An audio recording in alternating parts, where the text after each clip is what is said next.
Maybe. This thing's kind of friggin' with me lately. Just want to act right. Every now and then you got to reinstall the software, I find. I think that's where I am.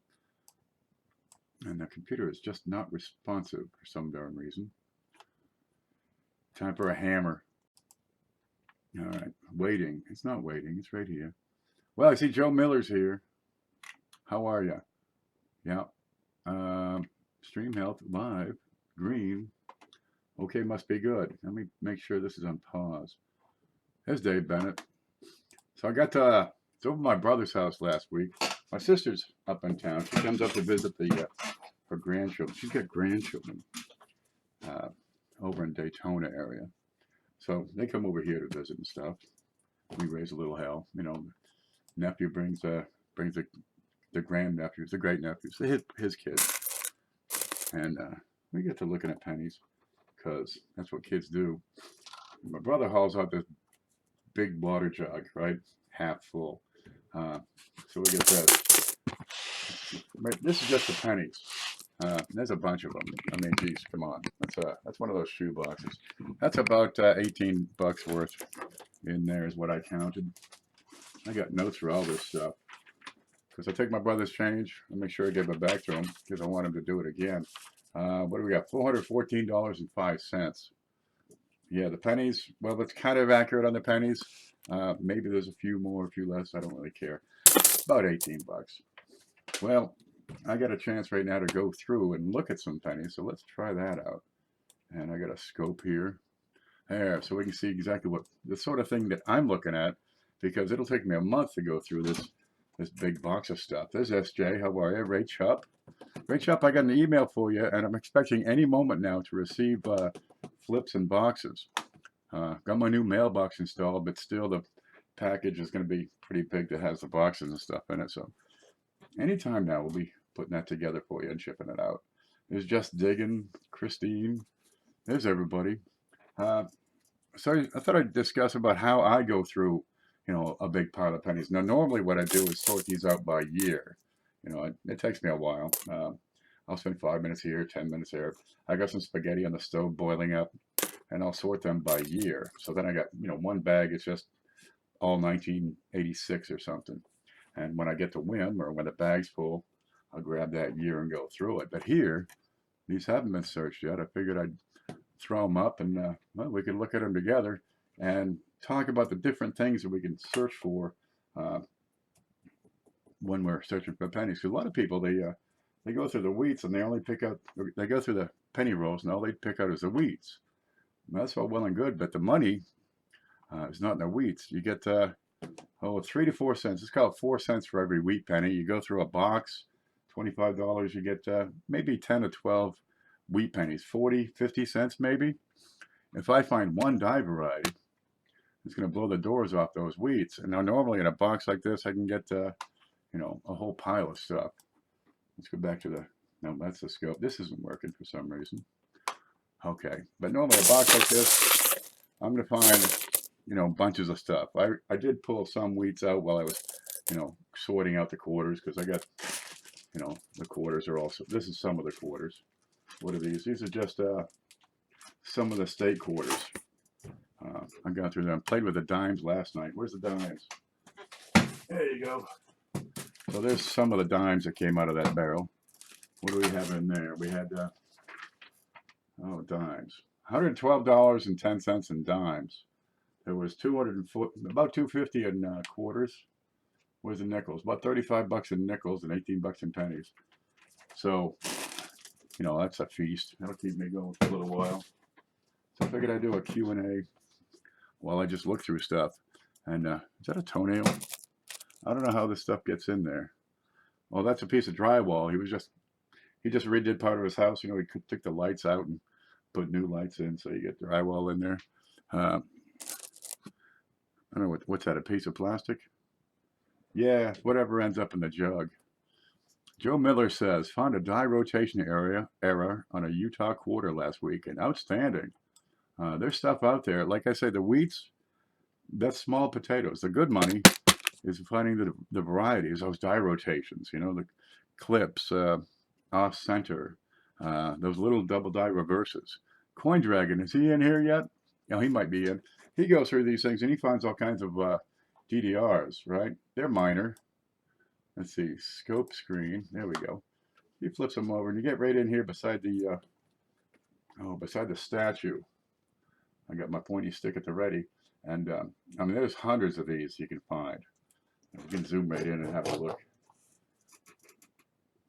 Now, they're only good for $1 a piece, but he gathers up, 10, 20, 30 of them and sells them all off in a batch. And he gets, the best part is 75 cents to $1.50 each.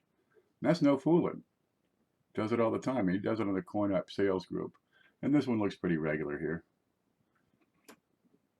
Yeah, I'm hard pressed here because I got a smaller screen than I usually do. Normally, it's going to be 8 inches wide here. Now let's see what we got. Cool, Brad. I'm glad you like them. I'm missing part of the conversation there. Oh, here's Chesapeake. No, wait, Cheapskate. We'll get you right sometime. So we're just looking at pennies today and see what we can find. 2009D, that's promising. So I picked out a few wheats while I was sorting them, but I really haven't gone through and looked at these things or sorted them by year. There's everything in here, I'm sure of it. What do we got there? Is that something on his thumb? I found like one 2009 DDR so far. One out of hundreds. I might want to have another look. You get less on the 2009 Ds than you do on the on everything else. Okay, this I'm going to set it aside and get a better look at it, in person. And that looks to be something just under his thumb. Can we see? I'm going to have to shave that. That's where the razor blade comes in. Normally, I don't need this fine detail because I don't have to point at stuff, but if I'm showing you guys, I know, that's a point. So we can see, what do we got here? Right there. That little bright spot, that's an anomaly. There's another bright spot above the finger here. And, well, you can always open up Wechsler and have that handy. Now, I like to do, a single year at a time. So I can open up Wechsler or copper coins or variety Visa and just have that single year. Because otherwise, I gotta come, I gotta look over here for 1963 and I look over there for 1968. Then I find out, what's this next one coming up? It's a, let's see, 1997. Okay. If I want to look for what's already known, I'm skipping all over the place if I'm going through a box just like this. If I have them already sorted by year, great. Now I've got nothing but 1997s in front of me.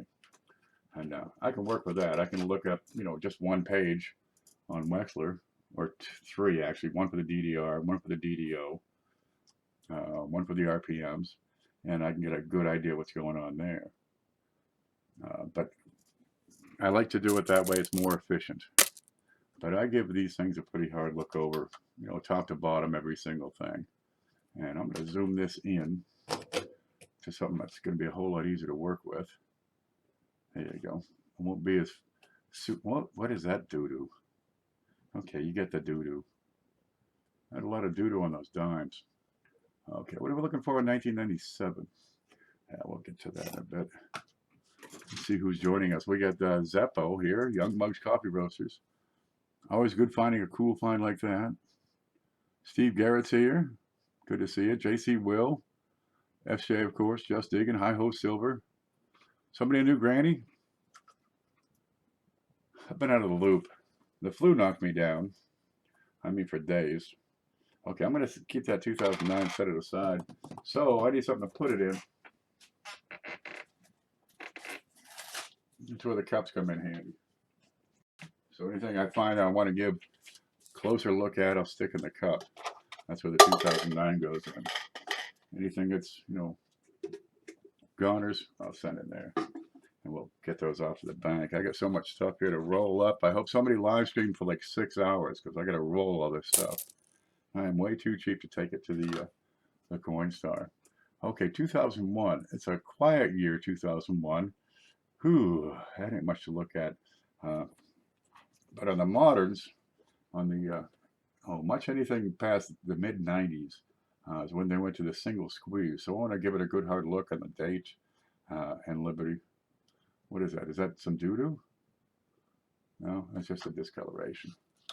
And on the back here, especially around that statue, 2001. What is that? Is that? That's too far to the center. That's another spot. Yeah. Okay, looks good otherwise. Now you can get into the I get so much stuff on this desk. Yeah, I was doing dimes last night. There. So we can get in and have a look. Now, what you look at and what I look at are different things. I'm going to show you what I look at when I'm looking at these things. Because normally I have them set up, you know, I got a section in front of me on the desk. It's nothing but the same date. And I'll go from one to the next, looking at the same darn thing. Let's make some room here. Okay. People grab these things up and they're going to look at, you know, closer wide AM, you know, on certain dates. They look at maybe the FG. It's always a good idea. Oh, look, we got one already. You see this little bit right beside, where's my point? I should mark that with a pen. There. The black is the pointy side. There we go.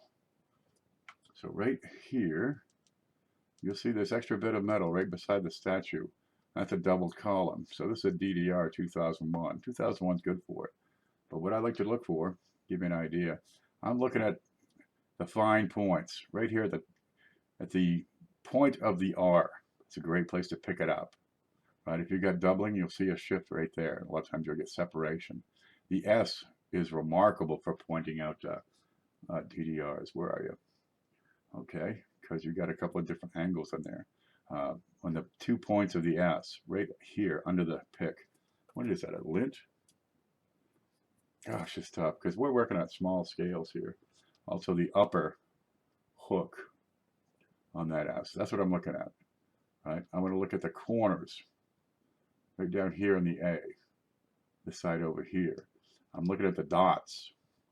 The dots are wonderful because they help you to, you know, see quickly if it's a DDR. And some of these dates, they got some nice ones. 1984 has a nice one, where instead of being round, they're cigars.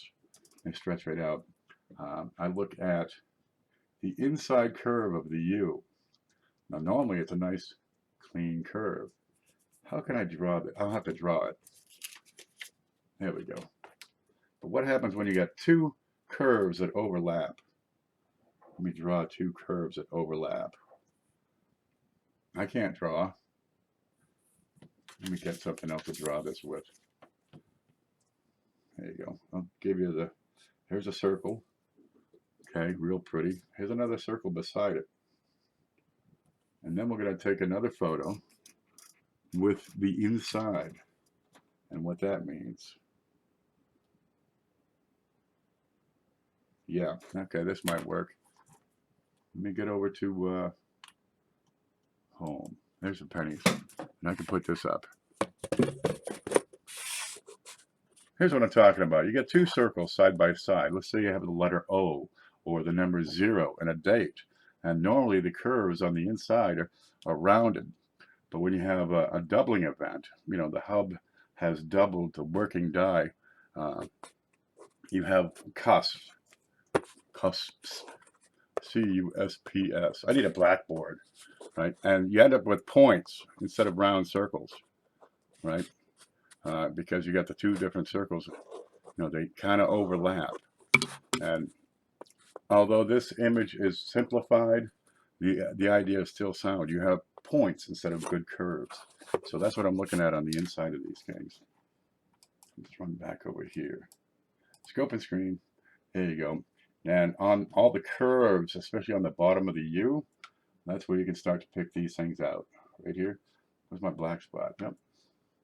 And you'll find it able on the O, for example, on the insides of the C. Over here we got, of course, oh, it's real easy because you got a lot of O's, a lot of circles to work with on the date. All right, now this one we know is a DDR. So that's probably $1 right there. Just that one coin. Picked it right out. And that one coin is worth all the wheats in 2 boxes. But they pick out the wheats and think, man, I got it good. And then you got to re-roll 2 boxes of pennies. I got to re-roll 1. I'm going to pull. If I pick $50 out of a box, I figure that's a pretty poor box. Let me look at over here at chat. If you're watching this show in the reruns, we get a chat. It's over there. We get a chat feature. You can talk live. Did you get your T-shirt yet? Not yet, but I have my mailbox up. Any second now. It's 3:17. The mail comes around 3:30. Maybe it'll be here today, and then I'll get out of this ready thing. Yeah, I got these shirts. You know, they're the Walmart specials. They're $2.50. You know, you get 4 of them for $10. So I just, you know, abuse them, throw them in the wash, clean them up. But I put bleach in there because, you know, it gets rid of that smell. Out here in the woods, I don't have a water treatment system. I just get it straight from the well. So if stuff sits for a day or so, it kind of starts to get, you know, kind of eggy. So you put a little splash of bleach in there. It works out great. But, well, it wreaks havoc on the color of these cheap T-shirts, right? All right. So I'm over in Walmart one day buying some more T-shirts. I'm wearing one of these. Lady says, "Oh, where'd you get that shirt? I love it." "Oh, they're only $14.95, dear. I'll put them up on eBay." So I got to get some more bleached shirts and put them up on eBay because she was about to buy that right off my back. All right, now I got a DDR and I got to identify it. Where's my let's see. There we go. Here's some. So this. Rather than stick it in the cup to look at later, I know it's already something, so I'm going to stick that in a flip right now. Because when you find something, make a note of it so you can figure it out. What do we got there? 2001? Yeah, that's a 2001 DDR, and I don't have the exact figure on that yet. Let's go over to my 2001. I'm going to go over my database real quick. And let's see what we got for Lincolns. And see if you can see it. Screen. Does that work? Yeah. Okay, here's the database. And 2001. Come on, scroll, scroll, scroll. And this is getting put into a form of a website. This is going to take, you know, a while. Because, Lord, I'm only up to 1927. 2001. Okay, 2001 DDR. According to Konica, there are 39. Let me see if you can see that. Yeah, Konica has 39 different 39 different listings. Now I don't have Wexler or copper coins. They'll be over here. Of course, new ones are found every now and again. But some of these years, you got all kinds of stuff to work with, right? You got 2002. What do you got there? 41 Wexler has. Konica has 21. Copper coins have 10. Some of these overlap, right? You got 2003, you got 24. Wexler has 47. 2004 is a big one. And you'll find over time you get more and more each year, and then all of a sudden you get nothing. Because the tools that they're using at the mint to create the dies are wearing out over time. So you can actually predict. This is the idea. You can predict a year that should have lots of die varieties. Okay, I'm going to go back over here. So according to my math, 2020 should be another big year. There we go. And Beth is here. How are you, Beth? I'll be right back. Got to make some tea. Man, I hope he's okay. He just had his birthday. Now he's got the flu. Yeah, that flu's going around. It's not too bad. It'll knock you down. You get the nose running. You get a headache, you get the sneezies, and then it goes to the backside. Oh man, now you got some intestinal cramps, and you got to get up and run. No matter. It takes about a week, and you're doing better. I go for coffee instead of tea. He's getting better? Good. Okay, so I'm going to stick that aside, and I get a little note. It says 2001 DDR. I'll just stick that in my errors box, which is always growing. And look at that again later. Let me scratch this. That cat's around. I itch all. It's your fault.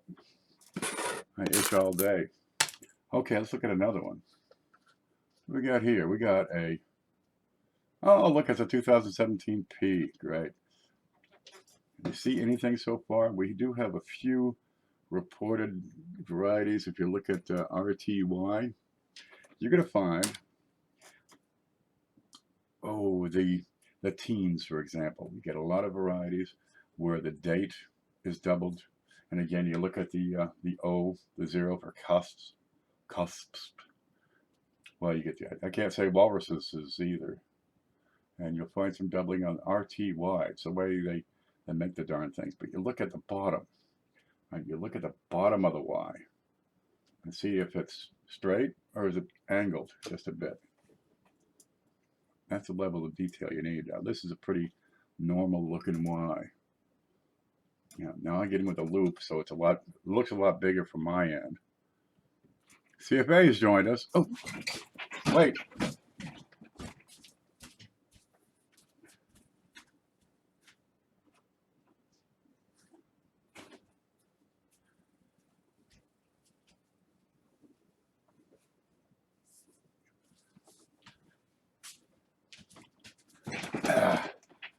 Da, da, da. There, that's better. You get to see, I'm going to focus that down just a little too. You can get these shirts, but you can't buy them. You got to trade for them. So what you got? If you go through some pennies and you look at these details, right? You look at the bottoms of these letters. Where's my pick? You might find something worth trading with CFA. And then you get yourself some new laundry. Okay, I'm going to flip this over, look at the back. Alrighty, if I can find it. Now, another thing with these new shields, you want to look at the letters of the designers. A lot of times when they are rehubbed, that's a single squeeze area, but if they do get rehubbed, you'll find doubling on the letters right in here. And you look for areas that might be polished down. You find a lot with the corner of the shield missing. Okay, and look down. Let's find the center. Look down the center lines inside the shield. All right, now you saw that 2001 just a moment ago. Let me pull that out again. Has that doubled column. Put that side by side. Okay, where you have a doubled column. And there's another piece right there. Oh, it's upside down. Okay. Yeah, this will mess it up. Okay. That's it. You have this extra metal beside the shield, beside the statue. Okay, a lot of times you have that same identical situation, but it's over here in the shield, in the lines under the shield, and you look right in the center of the coin, and you can find doubling in there. Oh, you get another $1. Isn't that wonderful? And I also look, I'm going to check the bottoms of the letters. Okay, this shows pretty well if you look at the bottoms. Check on this side, check on that side. You can check every single detail on the coin. It's going to take forever. So on the backs, I check, I check the eyes because that's going to give me a good spread across the coin, and I check the letters, the initials, and look okay. And then I check the center, and that gives me, 5 points of contact on the coin. If there's a shift, from a secondary hubbing, I can probably pick it out from there.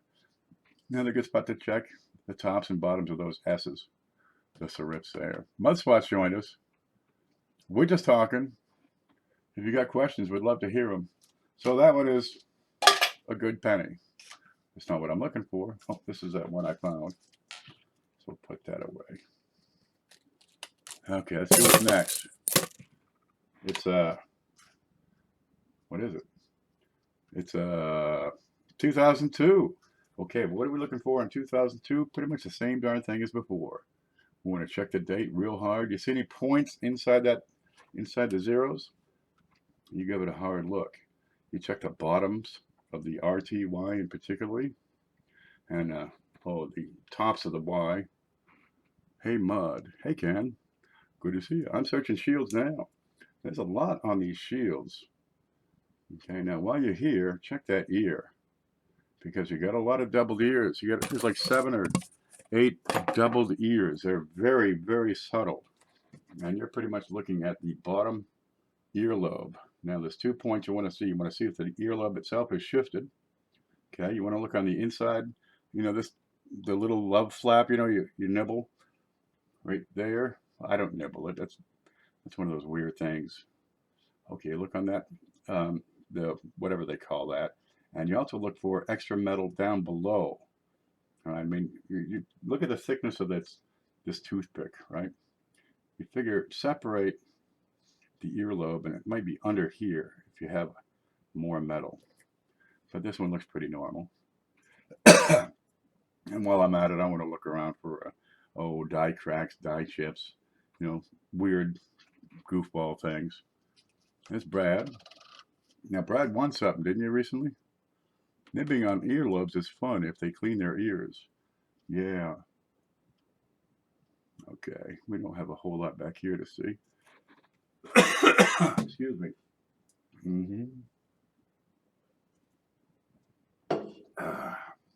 That's good. But I always give it a good once around. All right, take a look at FG. Look around. Now I'm looking at, the corners of the N are a great spot. Right up here, you get these little serifs. Let me try to get that in the camera. There we go. Look at the corners of these serifs. There's not much to see here. It's very fine, but it's that level of detail you need, to take a look at. These corners in here. All righty. You get that M, that point. Let's see if I can block that off so you can see. Now this is going to be a treat. Now we'll look at the N. And there. If I can hold that in place. Oh man, this is impossible. Yeah, if I can hold that in place. That amount of the M, that is the area of detail we're looking at. Okay? Some of these are very subtle. But it's just the tip. That's the area of focus. You can see the whole end, but you want to look at just the point. And this guy looks pretty normal. EPU, they're round, and you got clean circles on the inside of the U. Nothing to see here, folks. We'll send that one back to the bank. You get bad earwax? Peroxide, I hear, softens it up. Then you put like a wire brush in there and just work it, man. Yeah, I went to the doctor back in the day, years ago, right? Oh man, I can't tell that story. It's just not fit for public disclosure. Never mind that one. Okay, this one looks pretty good. 1980, geez, that's a tough year because everything's really worn out. You don't get a whole lot of detail. This one's probably AU, right? But look at the detail on this.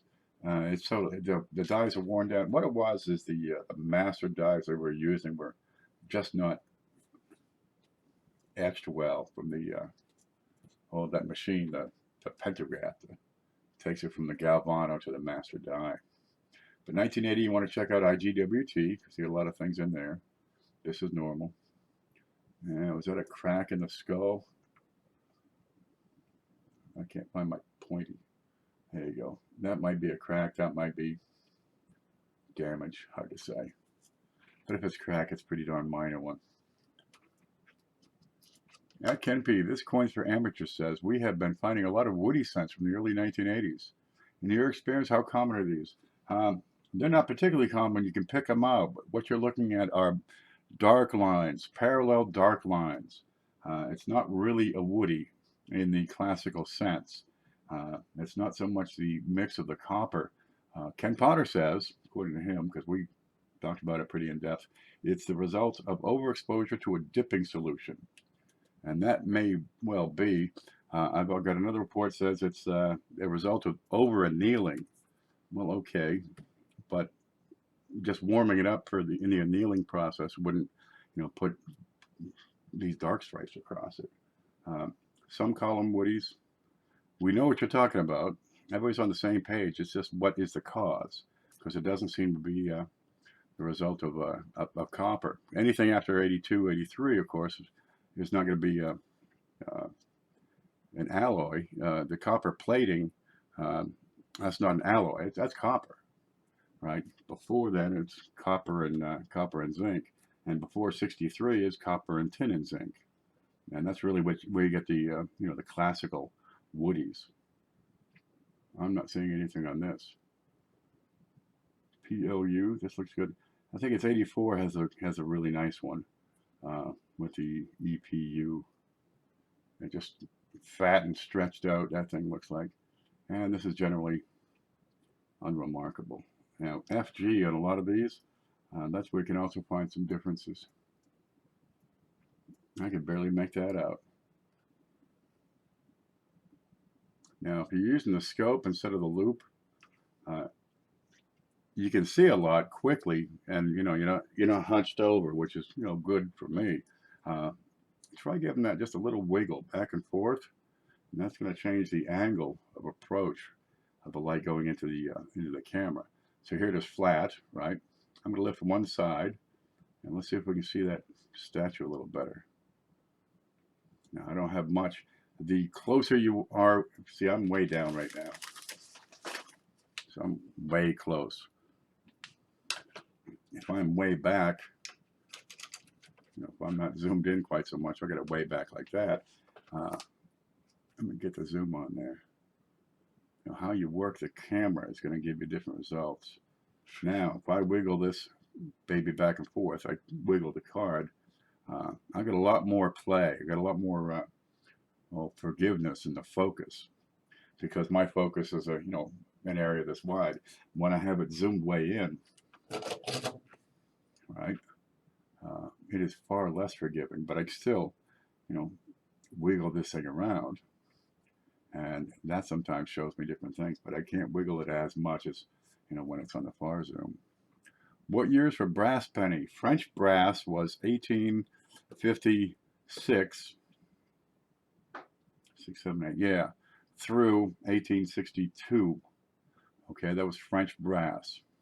That's all the, you know, the copper, the stuff you're used to. Wheats, they're French brass.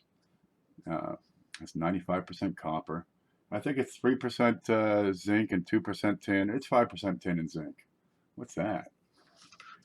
Take the toothpick. I'm going to give that a push. Sometimes you get debris on there. Now in 62, that was the last year with the tin in there. Oh, okay, that's just a toenail. That's out of here. And up until 82, you know, it was 95% copper. After that, or mid 82, they took it out, and it became a zinc planchet or zinc core that's plated. So it's not the same sort of alloy. It's a plating rather than an alloy, so you don't get the woodies. But people find these things. We got stripes. We'll probably find one here if we go through enough of these. I don't see any right off, and they tend to stand out. But you can see the nature of the woody on those modern, so-called modern woodies. They're dark stripes, very parallel, sometimes a little dotted and dashed, but they're extremely straight, and they're consistent, whereas a regular woody in the classical sense is dark and light and high and low contrast and covers parts of the coin. You know, has some on the back. It comes and goes. It fades over here, which is more like an alloy would behave. This looks pretty normal for a 19. Whoops. Okay, now I have to go through all these. I'm going to keep the 09. Yeah, there. And send those to the back. Well, I've been keeping them all. Some have dark lines, some are light. Almost all. 8081. That seems to be the year for it. I've seen them as far back as 72. What?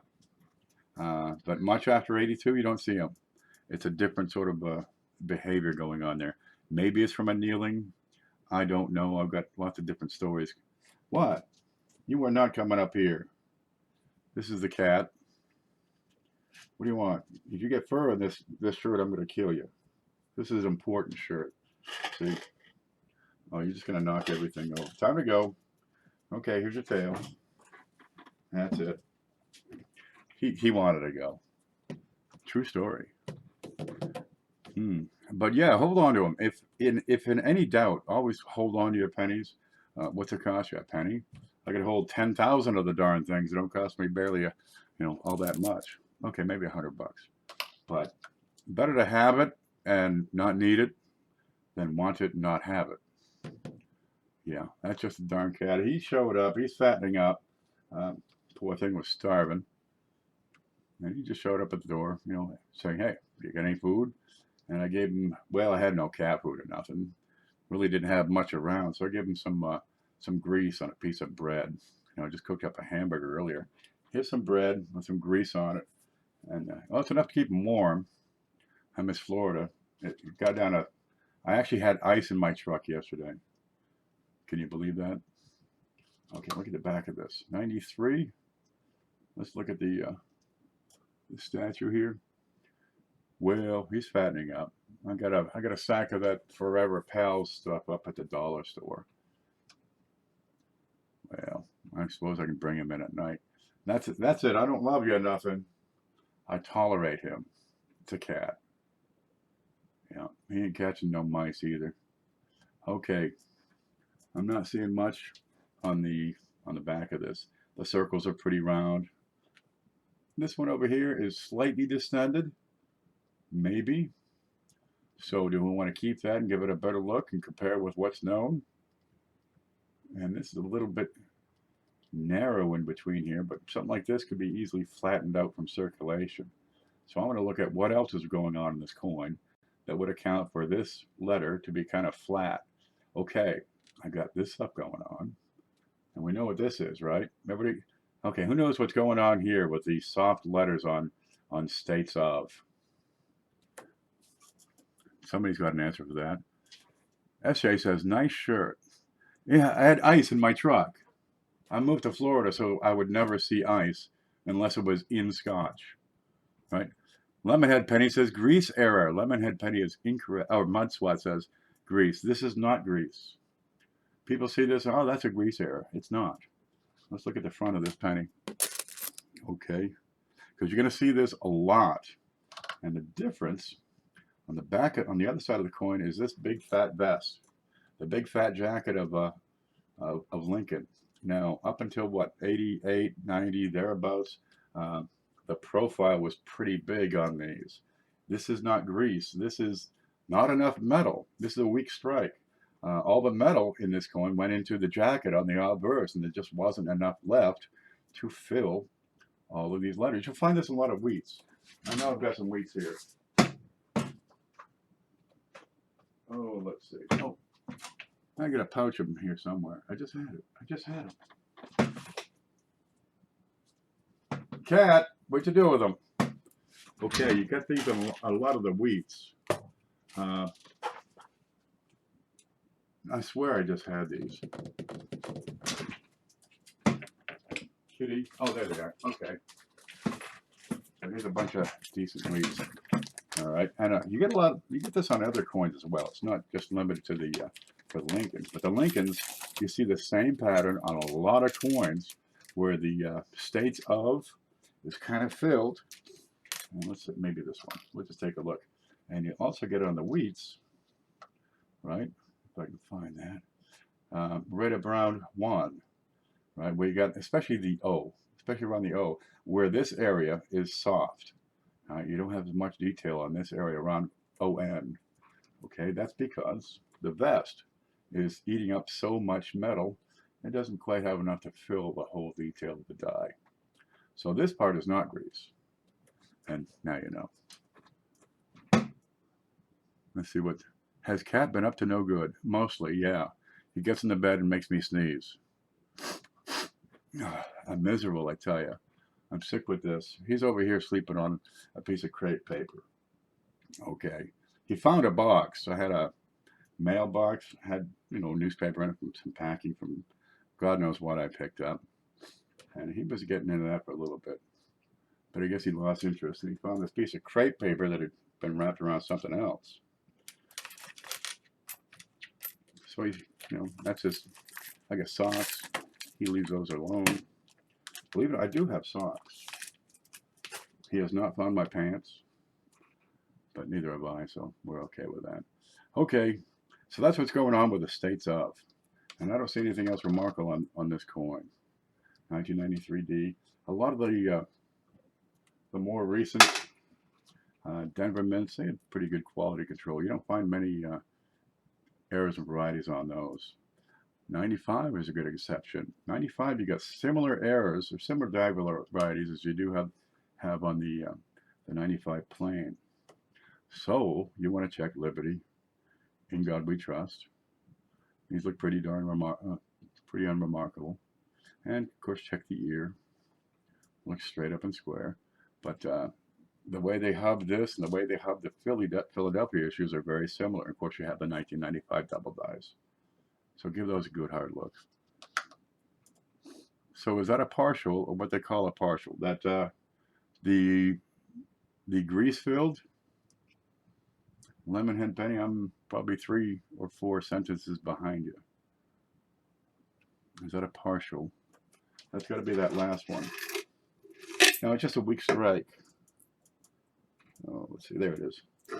This is simply a weak strike. You'll find it all the time. But it's not a grease-filled die. See, the device is the metal started to flow in, but never kept on going. Just ran out of time to get in.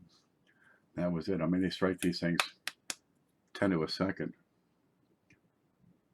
Anyway, that's that. Let's look at the back. Unremarkable here. EPU looks good. Let's go up and look at the S's. Yup. Check the A's. Check the R. Looking good. FG is sharp and crisp and clean. Look at the points on the end. You don't have to check every single detail, but, you know, have a kind of a grid set up around that coin. And I like to look at the planters. Okay, you're going to find stuff in and around. Oh, that's that one. On the bottoms of the memorial floor, and also up here at the ceiling. So give that a quick glance. That's not a problem at all. Now, as you get a better, you get a really good list of what to look for each date, and you can just focus on certain areas that are common more for that date. What's this one? 93D. We'll look at both of those. And that's out of here. Oh, scooch over high-ho. Scooch over high-ho. Any premium, nothing for a weak strike. You're going to have, what is this? Doo-doo. We're not even going to search this. Don't even look at them. Weak strikes, well, we can probably find several more here. Here's one now, right? OF. That's a little bit weak. Let's look at this one. It's not a weak strike, but boy, that's a hideous coin. That's got some kind of green doo-doo on it. So no premium in the weeks. Not a whole lot on the on grease filled, unless they're really extreme. And I've had some pretty extreme ones.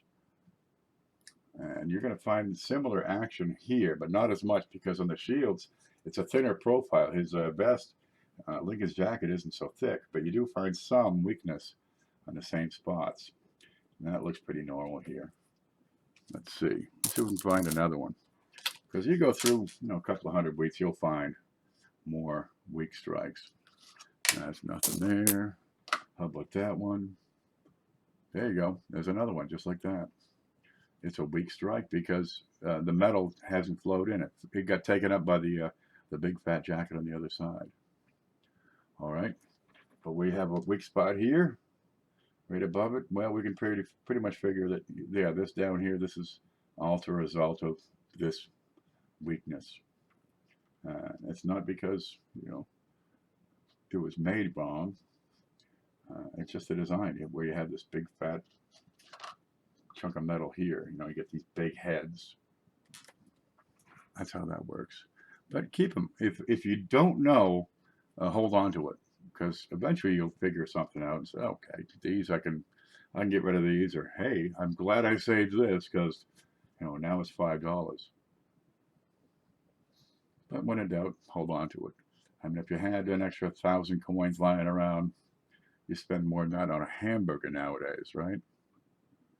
I don't see much going on in this 85 besides some junk on it.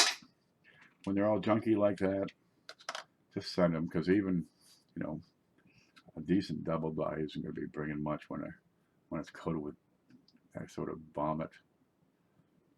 Looks pretty good here. Let's check the RTY. See the bottoms. they're good. They're kind of, they're straight and level. If I add an angle, you give it a look. 2013, I'm looking at the 1, the top and the bottom. I'm looking at the point inside the 2. All right, I want to see this curve and the inside is rounded. I want to see if this inside point at the lower angle goes in correctly, because if it's kind of fat there and wide and this angle is truncated, that's going to be a signal to give it more look. And I'll let you look up here, WE. Is that something in between W and E? I think I just see dye polishing marks is all that is. All right, nothing there. And nothing on the ear. Check the eyeball. Good looking coin. What's this down here? Now, another reason to work with a toothpick is I can move this across from one side to the other, right? And if I feel resistance at a certain point, if I feel a bump, you'll feel it in this as just a little tug, not even that. That's an indication that there's something raised here. Say this point, for example, if I move my toothpick across it gently, if I get some sort of bump or resistance, it'll tell me it's raised or depressed. And that, just a spot. All right, we'll look at the eye, look at the other eye, the bottom of the eye, it looks good. Check out the S's, they're clean and crisp. Look down here in the centers, look for some doubling in there, and go check out the initials. Initials looks right. I got the little point of the shield is in there, so it hasn't been over polished. This looks right over here. A lot of times, if you have it, it's going to show up on the bottom, especially on the J, and over here on the L.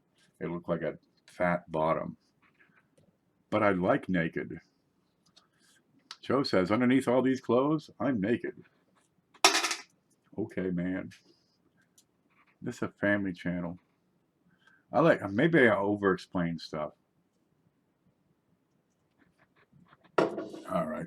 We're just looking at this penny, that penny, and the next penny, so we get a broader view. Oh, look, this is a good one. Okay, we got a 1972. It's got some doo-doo here. Well, let's not worry about the doo-doo, because the 72 is going to, trump the doo-doo. And we're going to look at the 2. All right, I want the end of the 2, the tail right above that. See that piece right there? That gets my attention like you never seen. This gets under the loop. All right, now we know enough to come up here and look at IGWT in good detail. And we're going to look at Liberty as well. But just about all the 1972s, you can tell exactly which one it is just by looking at the date. Do you see any separation? I'm not seeing it. But the loop is going to show me things that this camera won't. Okay, here we go. Let's see if we can make that big. The IN is what I use to tell me if it's master die doubling. Okay. You got the big Galvano. It's like, a dinner plate. And they carve it out of clay. That's the design. Now they'll take this thing and cover it with shellac. They got a guy, he's a union guy, he paints, he comes in and paints it. It's like a shellac. It's a hard surface, so they can run this this design transfer rig. It's like a pantograph. It runs, a lathe. On the Galvano, it's just a bead where it just takes the design. So it's always up and down, and this thing turns, and it's up and down. And this transfers to the master hub, right? So the master hub is going to look just like a penny, be the size of a penny, all the details be raised up, right? And the master hub makes the master die. I take the master hub and they slam it into the master die. So now you got an imprint, and if the master die is doubled because they hubbed it twice, you're going to get exactly what you see here, master die doubling. And about half of all your 72s are going to have this. So you look at the N, and if you see what's going on here, well, it's like an N on top of an N. This is master die doubling. Get to learn what this is, because half of them have this. Another spot to see it real easy is the E. If we can find the E, yeah, and it kind of looks like triple E, on the upper half. Let's see if I can point. This is tricky. Okay, the upper side, you get the, you got you get 3 lines, you get 2 indents. So up here, boy, that's tough. At the right side, and it looks like 3 lines. Man, I need a different way to point. Need like one of those lasers, but the cat would freak out if I pull that out.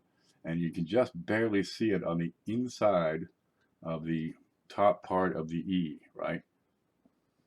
Yeah. 1, 2, 3. So there's your E. And on the inside, that's where it kind of looks like extra line. Okay, master die doubling. And when you have that on the upper part of the 2, you're going to have a little, there it is. There, you can just see that bit of separation, the upper part of the 2 on the inside of the loop. And if you got to identify that, okay, throw it because it's nothing. It's an old machine they still use. They're doing some sort of laser designing, is what I understand, for their master die production. Really. Mail call. Just a minute. Oh.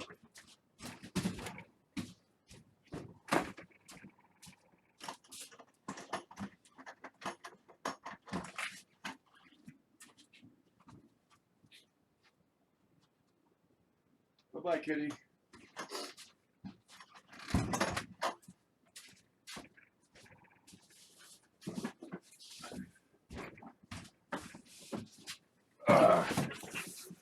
I got a box. Good, because I needed this. Zeppo, your flips are in.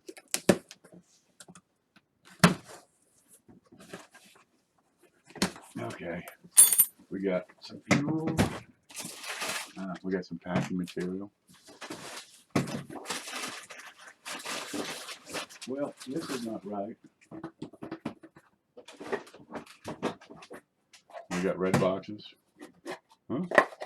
Remember that show with the Julia Roberts, you know? Okay, the dimes are here. We got acrylic flips, we got dimes.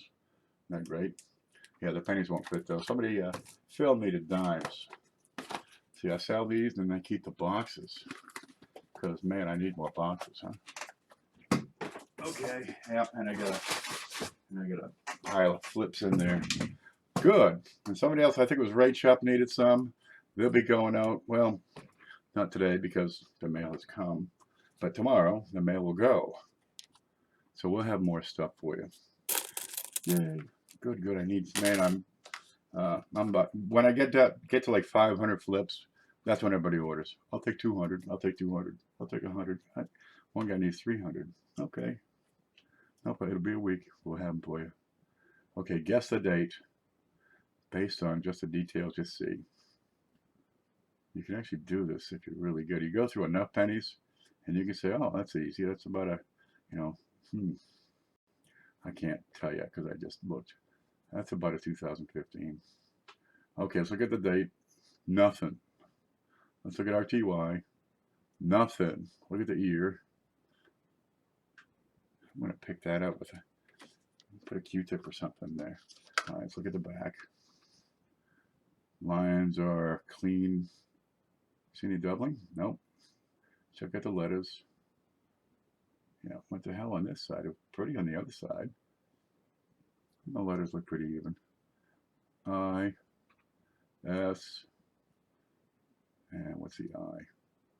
There it is. Nothing to see there. Yeah, I do this all day. So what was I talking about before I went to check the mail? Somebody clue me in.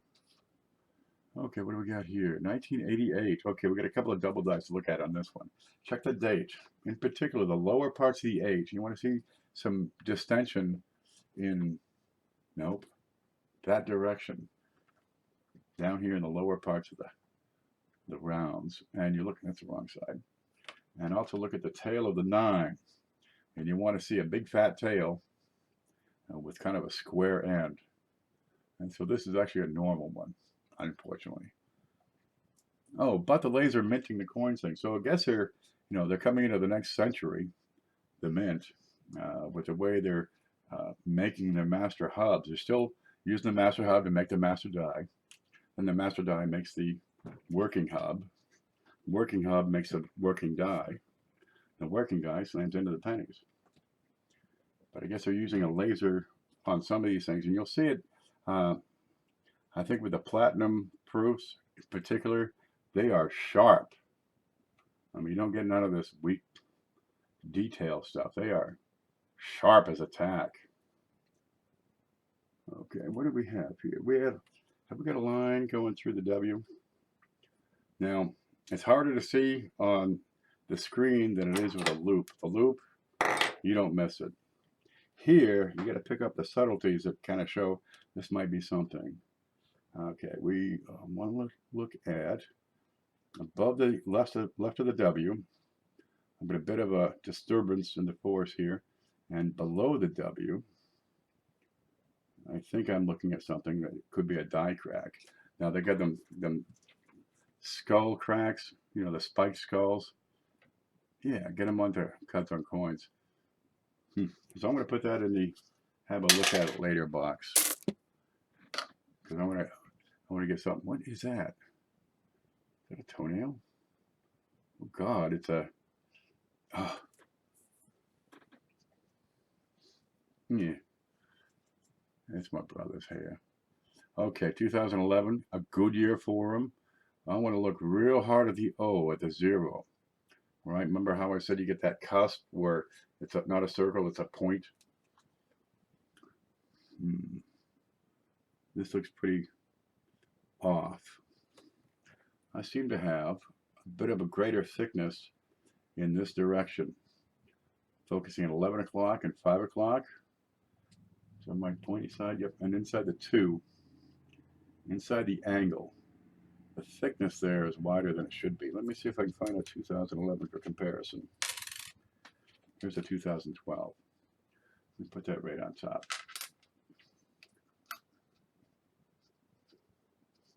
Alrighty, how is this going to look? Okay, I'm a little off. But there's a 2. All right, I'm looking at the inside angle and the thickness going horizontally through. Over in this one, 2011, it's a little thicker than it wants to be. I want to look at the top of that 2. All right, it should be, it's almost the same size, like they had one size brush when they drew the 2. I'm a little bit fat up here. I'm a little bit fat on the top of that 2. Now the 1s look right. Right, they're even and rounded and happening. So this one's going to get my attention. Some of these are extremely. Oh, okay, we got something going on. Some of these are really, really subtle. So you keep on looking. What do we got here? I'm going to zoom out. Now don't be afraid to zoom out, zoom in. You know, change the aspect of the camera, because that's going to change what you see. All right, on the Y, where's my pointer? The top of that Y, I got a crush mark. Now follow that line across the Y and across the T. Something drove through it. That's a drive-through error. That's all that is. There you go. Bottom of the Y, bottom of the T, put the top of the R. Something hit that. Okay, so I can't glean much information on that. However, look at the bottoms. And they look pretty normal anyway. Are they at an angle? Yeah, this one wants to get my attention. So I'm going to put that in the box that says, give me more attention. I think there's 2 in there now. Yeah, the RT looks kind of like it's at an angle. All right, D, dum, dum, dum. 2016. And what do you see here right up? You see a little die deterioration. Draw a line from the center of the coin to the outside rim. A lot of times, let's see if I can zoom up a little. Center of the coin is just below Lincoln's jaw. Okay, there's his jaw. Right, I come over here to the rim, and see that direction? That's usually the direction you'll find the die deterioration on the outside of the letters and numbers. And it goes around any point on there. Right, so up here, if I go from that center, look, see the jaw right about there. Of course, it's hard to see here. Right at the bottom of that jawbone, where it, the mandible turns up. You use that as a center of your coin, you'd be close enough. And draw a line outward from there to the rim. And let's look at the T. Right, I'll point it straight up. Let's see if we got some die deterioration on that too. Because in this particular example, it should be pointing straight up. Let's see if we can make it work. Not a whole lot to see here. It's quite minor, but you see the little lines, the metal flow lines, that's the direction they go. I'll turn this as I go. And it's, it's always outward. You get a little bit on the left of the R, the metal flow outward. The rest of it looks pretty normal here. Let's go see RTY. See Liberty just about to the left of his head, and your die deterioration or metal flow is outward.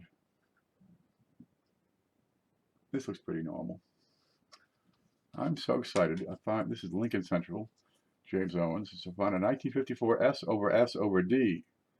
I want to see pictures. Dude, I want to see pictures of that. Lincoln's always finds something neat. You want to go see his show. He's got a silver recently. Doesn't quite sounds more like brass. He's saying, is this normal? It's a scratch test. I don't deal with silver that much, but if you run the right size power magnet down across the silver, it'll interact with the magnetic field, but it's not magnetic. This looks pretty darn normal. Yeah, nothing to see there. Next, what we got here? Oh, I got to do a video on the little letters.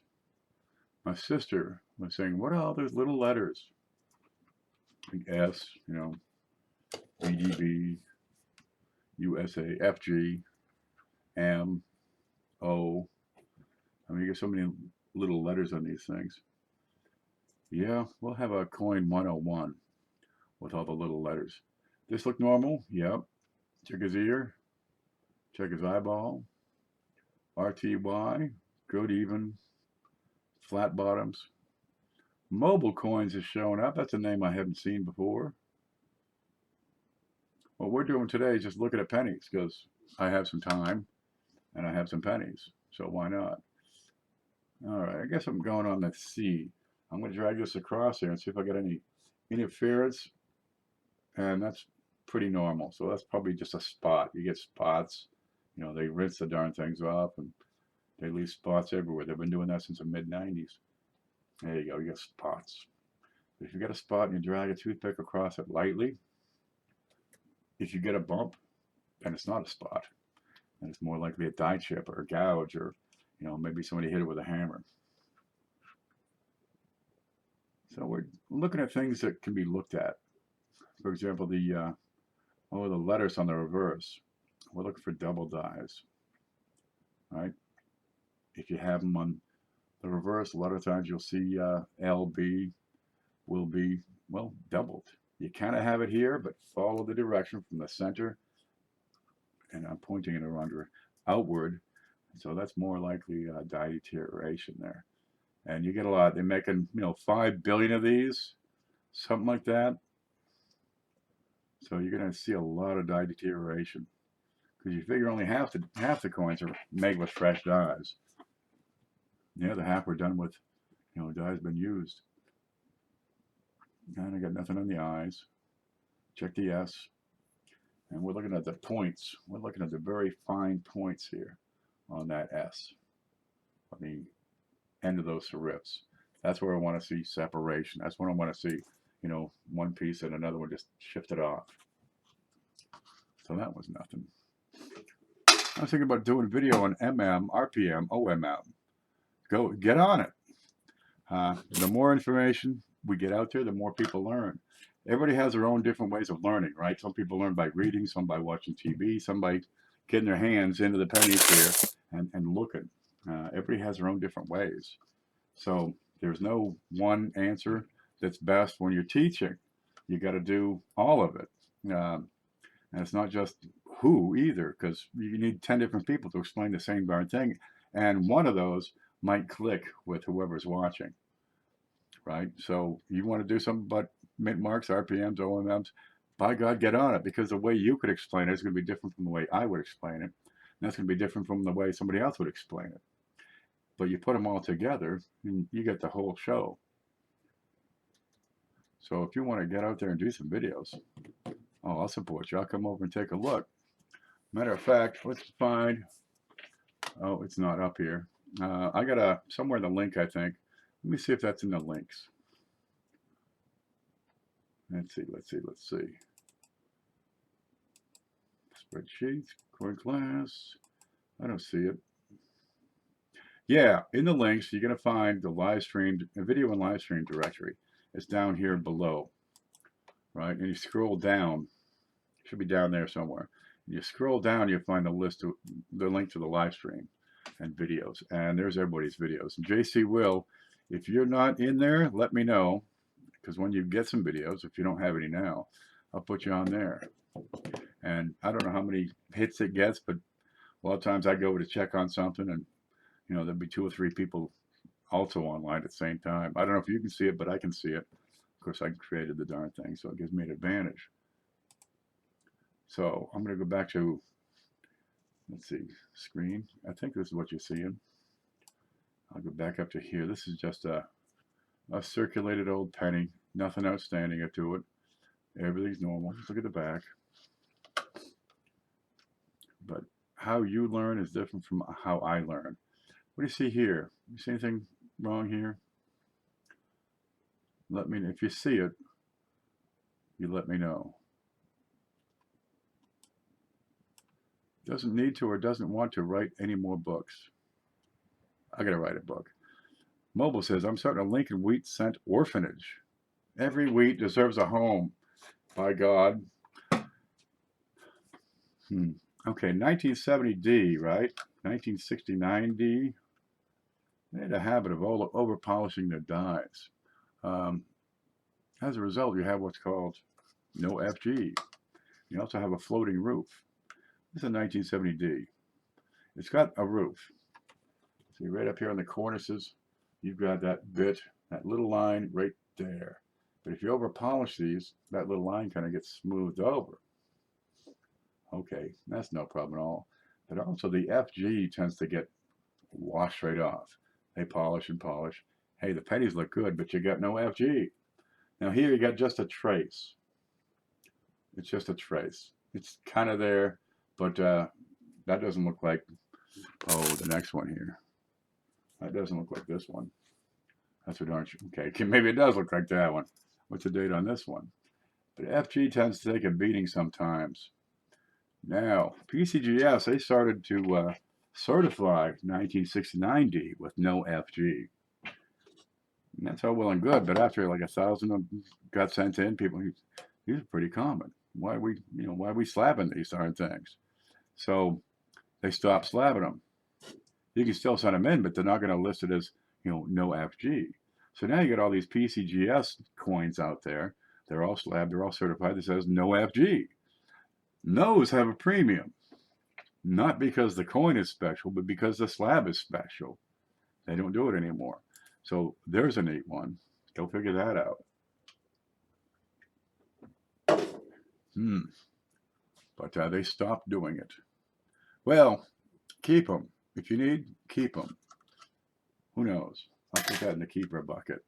And we got this one over here. It's a little bit wore out. Let's look at the lines. We got lines on the cornice. Yep, let's look at the date. What do you got here, bud? 1982? No, not, look at that. What are the chances I pulled out a 1969 immediately after 1970? What's this one? 1971. Okay. Yeah, that only happens when I'm showing off. So 1969D and 1970D are the years that they have these weak FGs. And that's what they look like. But when they're really weak, you don't find a trace. Nothing. It's just a smooth field. And, well, hold on to one or two, you know, because they are kind of a variety. But they no longer draw a premium because they are quite common. But I'm going to hold on to that one just so I say, oh, I got the one. But you want the no FG, not even a trace, and the floating roof. Let's see what the 1971D has. Wow, almost no FG. Let's look at the roof, and it's solid. But I got something going on with the pillars and columns. Now it's just wore up. Now that may be a die chip on what is that, 11 column? How many columns are there? 1, 2, 3, 4, 5, 6. Then you get the statue, and 1, 2, 3. Then the planter. 4, 5, 6. There you go. So columns 11 or 12 seem to have some extra metal on there. Well, it's kind of a common place for it to chip out. Let's have a good look. But 1970, you got some popular double dies on there. Okay. Okay, Lemon Penny, what's going on with the states and EPU here? Right? Do you know what's going on there? Yes, you do. What's going on with the of? Why are those letters washed out? Because of his vest. That's what that is. So 1971D, we'll look at the letters. Look at the ear, because I do that. Always check the eye. And get down here, check the date. This is otherwise unremarkable and kind of gooey. It's icky. Yeah, we'll roll that one up. Die chips. Now this one's unique. This is the the heck is it? This is the 1998 upside down die. It is truly a tremendous error. This one is for sale for only $74.99. That includes shipping. Because, you know, I'm a nice guy. Okay, 1998. What do we look at on 1998s? Give me one thing we want to look at real quick. I want to look at the eyeball. I have lost. Why is that moving? Okay, eyeball's good. Let's get up here and look at IGWT. Looks pretty good. Date looks fine. Liberty is crisp and sharp. I'm looking for wide AM. Just Digging called it out. So we'll come over here and look. FG says, meh. That's a close AM. But still, we want to look over here beside the statue because we got a lot of those double dies, those class 8s. Now the class 8 double dies, you look right in the center of the coin, and that's going to be right around the statue. Okay, and on the back, or on the front rather, what are you looking at here for the class 8s? Right around the ear. Because, well, I can't hold on to this. There's about the center of the coin right here where his mandible, his jaw comes up. And that ear is awfully close. So that would also be a class A. But I don't see anything here. Too many typos.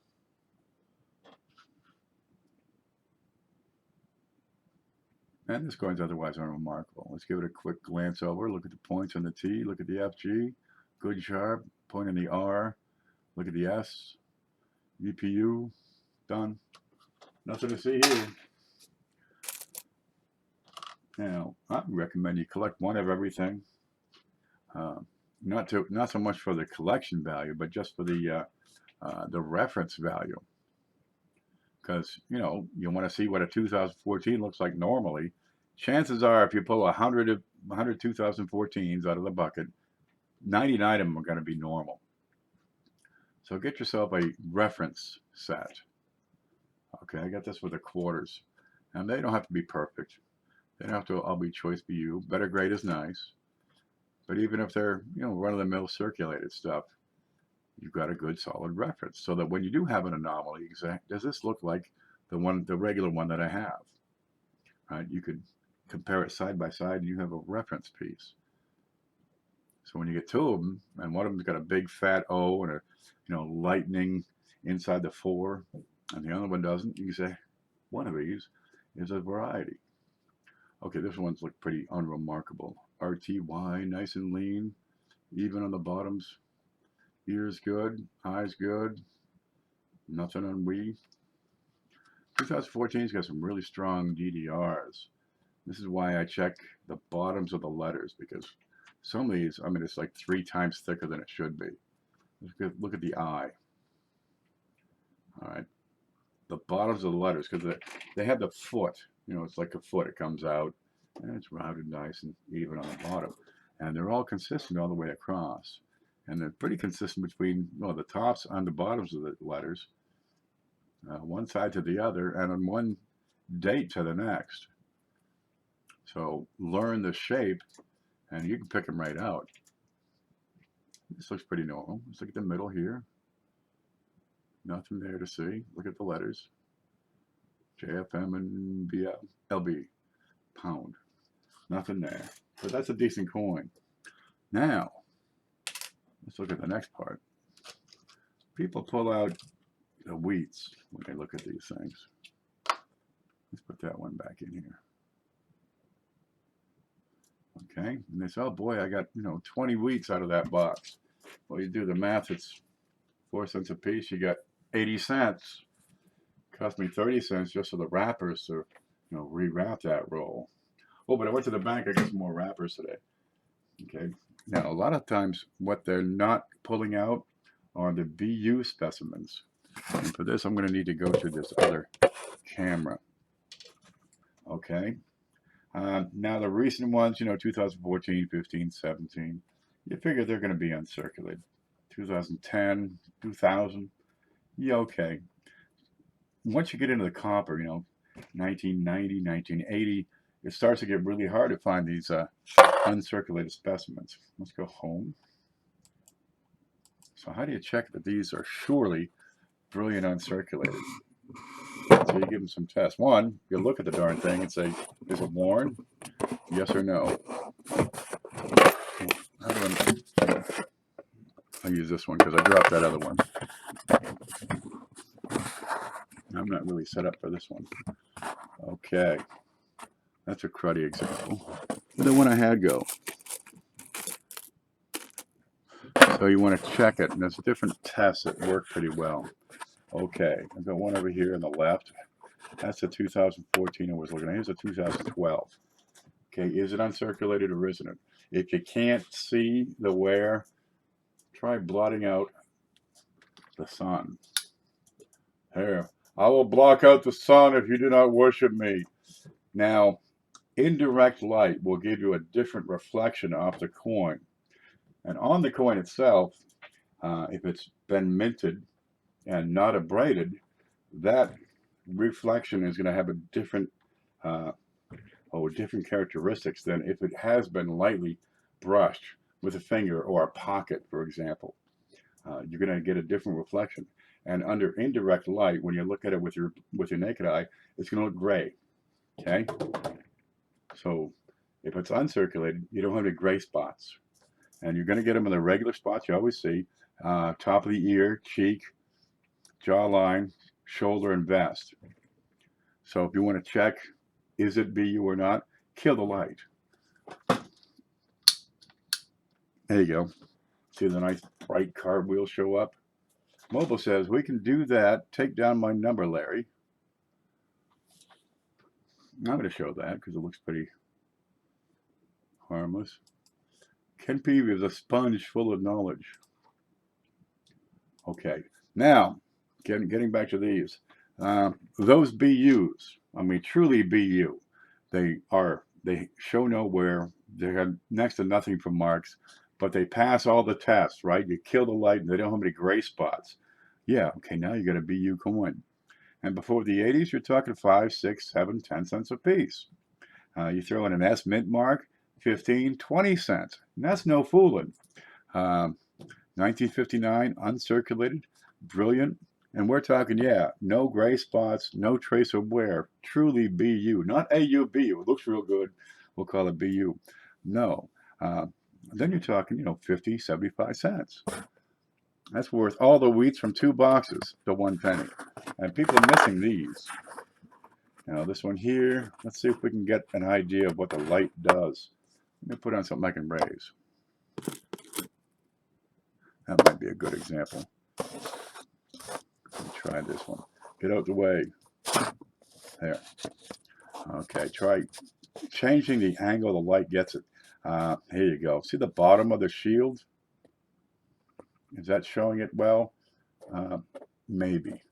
But it's going to be dull. It's going to go from glossy to dull in bright light. And when you go to indirect light, it'll go from copper color to gray. And it'll jump right out. I mean, get in there and block the light.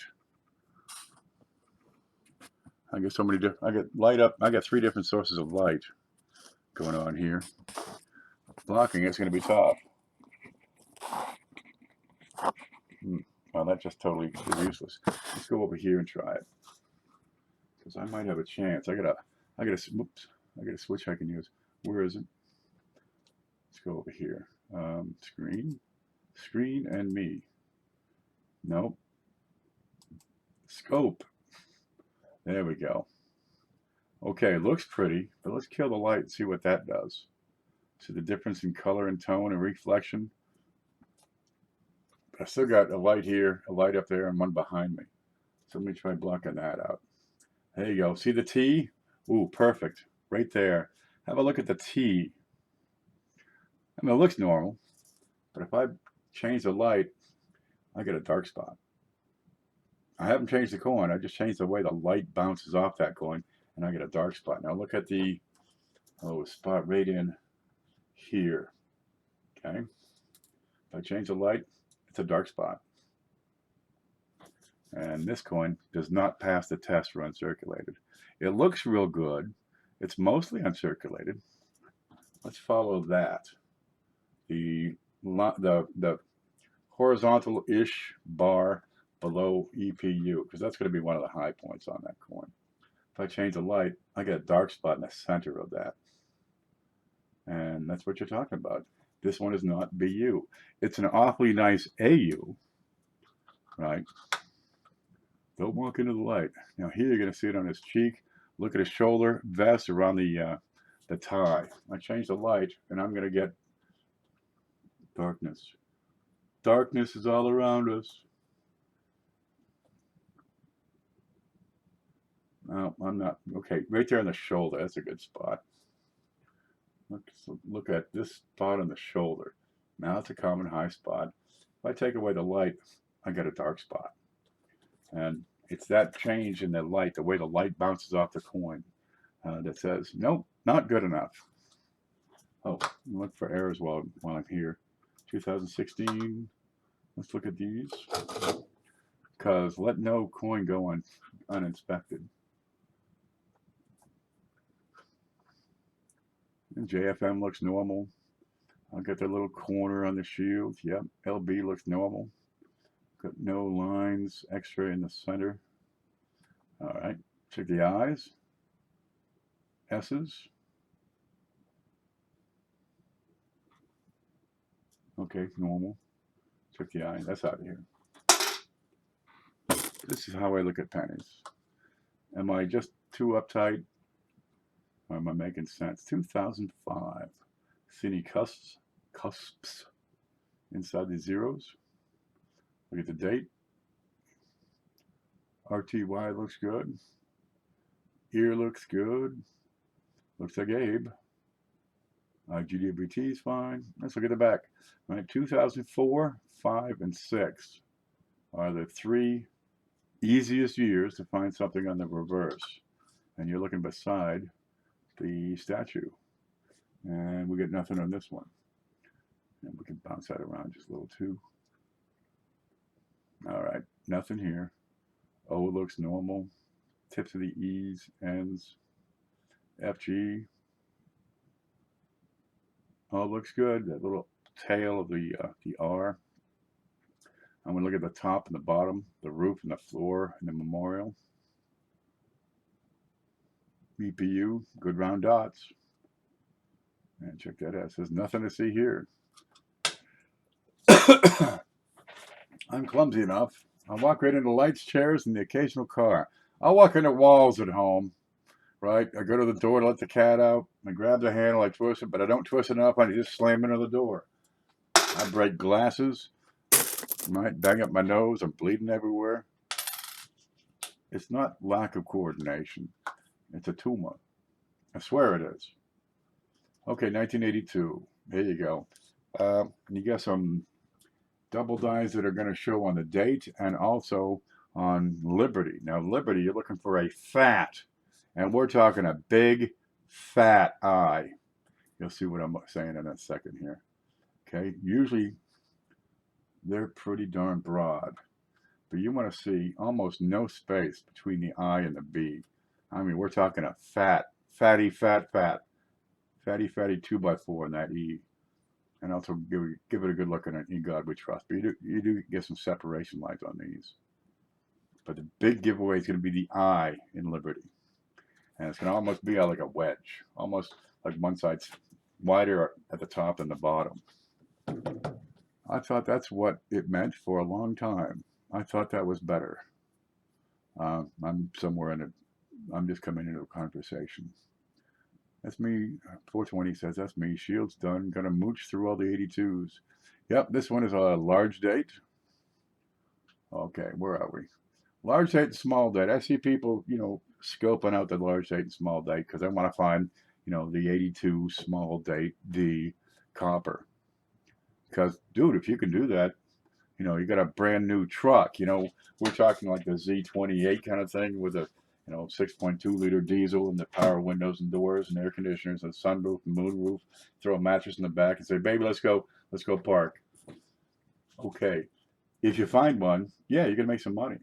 But so far there's been one and only one 1982D small date copper that has been found, certified, and generally accepted as, hey, wow. But if you want to spend your time and effort doing that, by all means, go ahead. Lady found at 69S double die coin op. Dustin just did a video. She contacted him first up. I better call Dustin. Wow. I'd like to be there one day. The lady finds a 1969S double die, and her first reaction is call Dustin Morgan. He's the one to write. Attaboy, Dustin. Okay, so he's going to call everybody else. Yeah, some of these coins are, good money, 5 digits. There's a couple that get into 6, and the 69S is kind of close. The 18D small date is not that close, but still, what are you talking, 10,000? I'd be happy with a $1,000 coin. All right, let's see if we can find another one. They should be fairly common. Hell, here's one. 1983. How much did they make? 10 billion. 1983s. 1982s. Yeah. Now I got a bucket. I got a bag of them over here. The 61. Oh, here's this one. Should we even bother with it? That is a penny. No, seriously, that's the penny. That's the date. I'm not even gonna. That's ruined. See, that's the penny. That's a different penny. Okay, we got one here.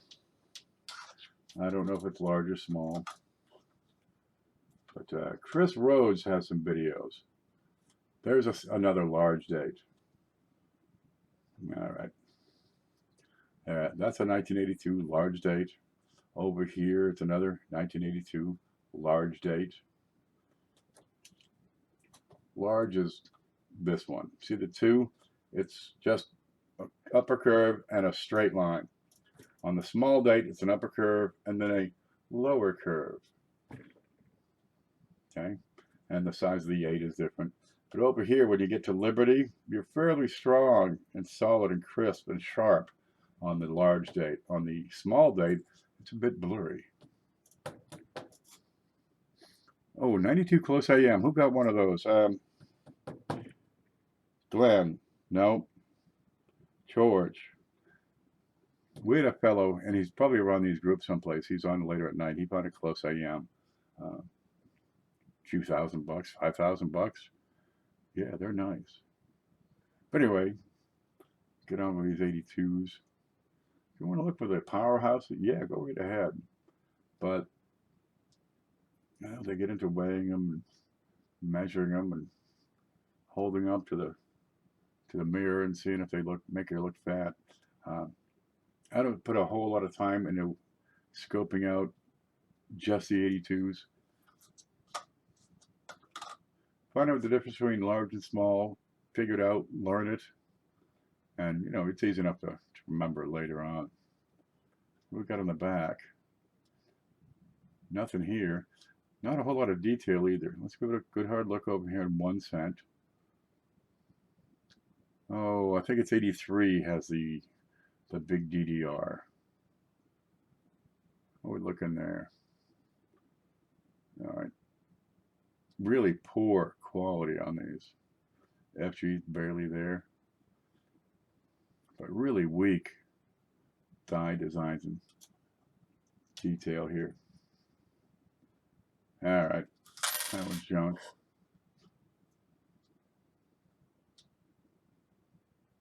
I'm not seeing anything here. But you know, steps. That's the statue. It's kind of like a shadow of the statue. FG sometimes there. The letters are washed out. This is beat on. 1982 was a pretty tough year to get good quality coins. Pretty much the late 70s to mid 80s. I mean, some of these MS67, MS68 is the best you got.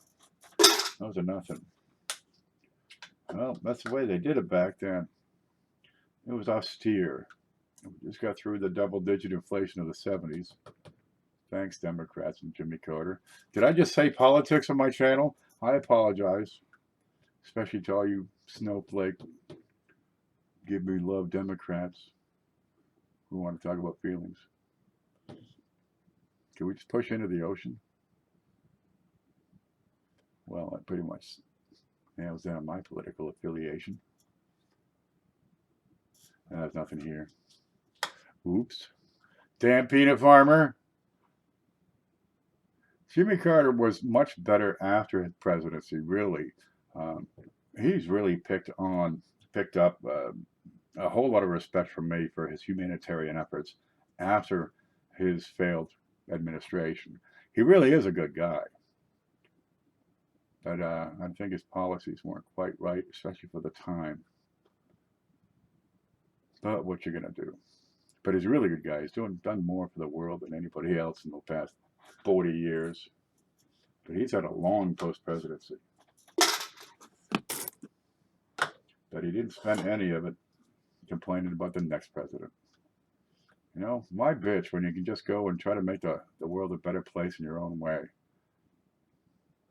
2008. Now, what are we looking for here? Same sort of things.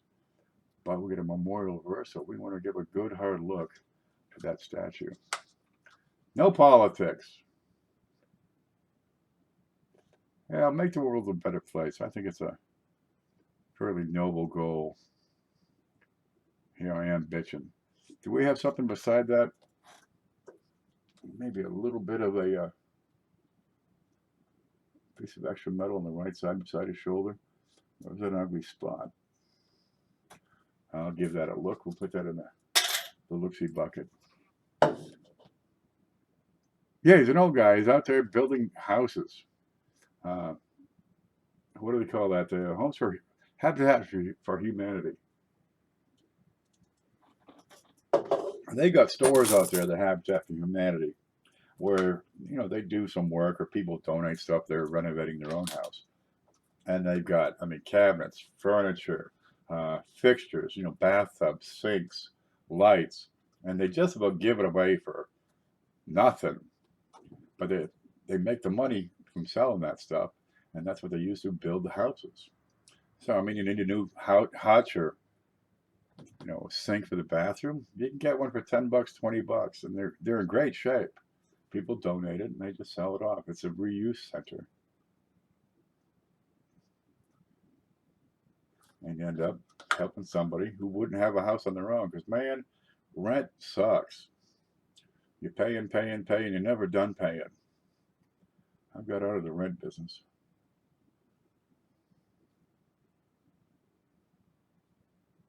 Just look at pennies now. It works for me. Tax write-off. What is that? 2003. I'm going to give that another look here in the center. Nothing to see here, folks. Well, maybe. Looks like his hand is close into that column. I'll give that another look with a loop. That goes in the little cup. Now, normally when I'm going through coins, it's a whole lot faster than this because I got them sorted out, right? Right now, I'm taking a lot of time to talk about them. 2015, we'll look at the date real hard. It's good and even. But I take 5 minutes at a time. I got something on the stove cooking off. We got a bunch of people watching here. And while it's boiling or I'm running bathtub or, well, if I got, 10 minutes to kill, then I'll sort out the pennies into years. Now I go decades first, and then I take the decade bags and split them into years. So that I can take one date, perhaps all 2000, perhaps all 2015, and check all of them. So I've got them laid out, and I go from, one to the next, to the next, to the next, to the next, checking this stuff. And I flip them all. Habitat store is great for doors. Yeah. There you go. I got my bookends. Yeah. I get the bookends. They keep things from falling over on the shelf. There's nothing but pennies. But what separates these, they're all 2016. Every single one of them. When am I going to go through these? Good Lord. Well, you figure it's about 15 to 20 bucks per coffee cup or per coffee can. Because, man, that's a lot. Maybe, I don't know, 15 bucks, 12 bucks. It's a lot. But these are all 2016, and 2016 was a quiet year. Good Lord. Do I go through them, every one of them, or just do I send it back? Because, damn. I got about 4 of these up there.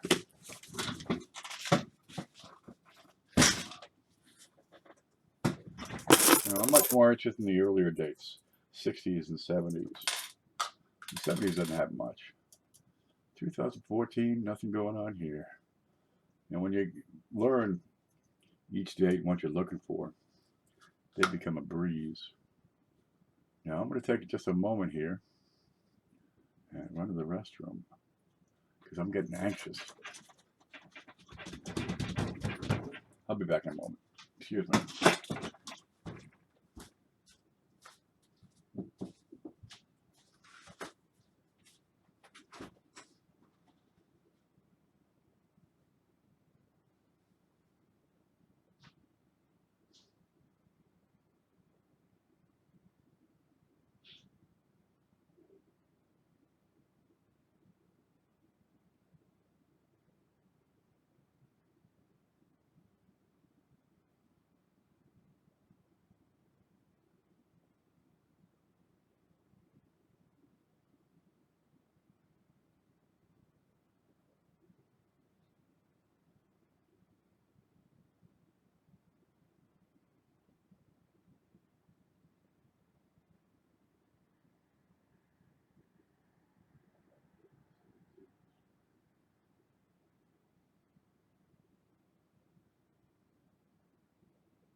There. And what did I leave you with? That thing? Let's get that out of here. Let's see what people are saying. I have coffee jars everywhere with dates written on full. Yeah, I use a Ziploc bag. They're really easy. This is actually a used one. I went through the 57Ds already. That's just got a bunch of quarters in there. Ziplocs. I use cups for general sorting and for temporary storage. Like these are some of the dimes I was going through last night, and they're getting rolled back up. So that's good for now. But if I'm going to keep the coins for a while before I get to searching them, I like to use a Ziploc, because if you knock over the coins and the cups, you're starting all over again. But zips are easy enough. You know, what are you talking? $3, you get 80 of them. So you get them, they get the little sliders. Zip. Can you hear that? That's so you know it's fresh. You put that over your head. Yeah. And then you get smaller ones. I've got a couple of sizes around. Those are 2 inches by maybe 3. Those are the bigger sizes for, I'll put slabs and stuff, maybe proof sets into those, or bigger bulk. Oh, let's see. This is, what is this one? These are less than $1. These are wheats that didn't quite make it up to the dollar deal level, but you know, I mean, 50 cents, 70 cents, I'd do something with those. What's this box? This one is dimes that I have to give them another look. I found you got to make a note, because sometimes I, group a few coins together and I forget what was in there. I got to look at them again. So you get, what's this one? These are 2012 picks. I picked those out for some reason. I don't know why. What's this one? This is, I don't know what this is. It has nothing to tell me what this is. I got some wheats, I got some reds, I got some browns. 54, 33. I don't know what's special about those. I gotta go find out. Here's a bunch of quarters. This is minor DDOs on some quarters. Now that's handy information. Let's see what these 2012s are. We picked these out for some reason. Don't know exactly why. There. But a number of different containers is always handy, instead of just, one size fits all. Get the big bags, the little bags, boxes, packs and racks and stacks. 2012, and I picked this out. What would cause me to pick this out? I don't know what that is beside the 2. I have to look at that. Liberty. That looks pretty normal to me. What's up here? See anything different yet? Why would I pick this out and separate it from the rest? I don't know. Now, sometimes I find stuff and I can't quite identify it. Well, send it off to the side. I'll take another look at it later. If I can't find anything, maybe there's nothing there. That might be it. The JFM looks a little fat. That looks kind of strange. Let's come up here and have a look. Well, for some reason I picked this out, but I'm not seeing it right off. Got a mole on his face? Well, that's normal to have a mole on his face. That looks right. How about this? RTY looks right. That looks good. All right. So if I go through and I don't see anything, well, maybe I'm going from maybe there's something to I don't see it still. I'll spend it. This one goes back to the bank because I don't know why. Okay. Now if I go through one of these bags, these little bags, 2012 picks, and I still see something, that's the time to give it all kinds of attention. If I can't identify it after that, okay, maybe I'll toss it. But what's it cost? A penny? Keep them around, don't keep them around, and we can build up a lot of pennies. Well, what, let's take an extra 50 bucks in pennies lying around. That's a whole lot of keepers. I'm not seeing much here. Yeah. Now, what do you guys look at the shield, low left. Low left. You want to see a little triangle in there. And it's in there. What do we got there? Some sort of chip or something on the O. Maybe a die crack. See, I would keep them like that. You know, there's 101 reasons to keep a coin. I can think of 102 reasons to write down why you're keeping the coin. Yeah, I think I probably kept this because of a die crack. See if we can get this back. If it's hard to see, nobody buys them. Yeah. Yep, I think it's just a die crack right there below the O. Yeah, all right. I'll put that back in the fixed bag because that's how I roll.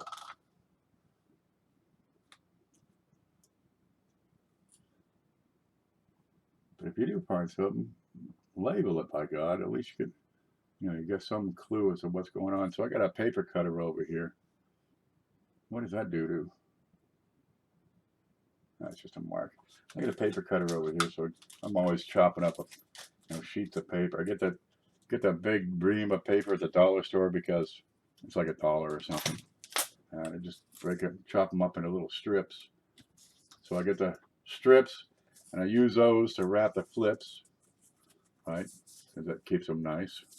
And I cut the strips into squares, and put the squares in the baggies, right? Or into flips. So the strips end up in flips. I could do like a Dr. Seuss coin book. Anyway, write on the darn things, because I got bags and bags and bags of stuff. I don't know what it is. What is this? What is it? It's like $4. Yeah, I'll get to it.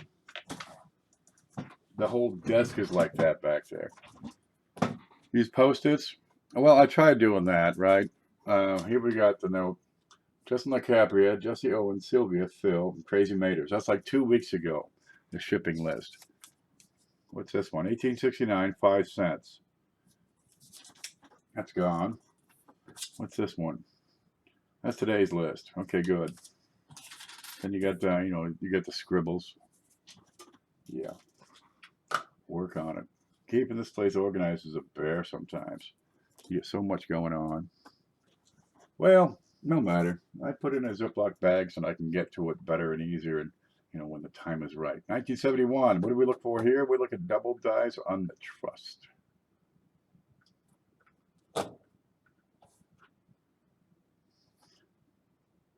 Now, one thing I'm also working on is that getting that database put in a website so I can get one single point.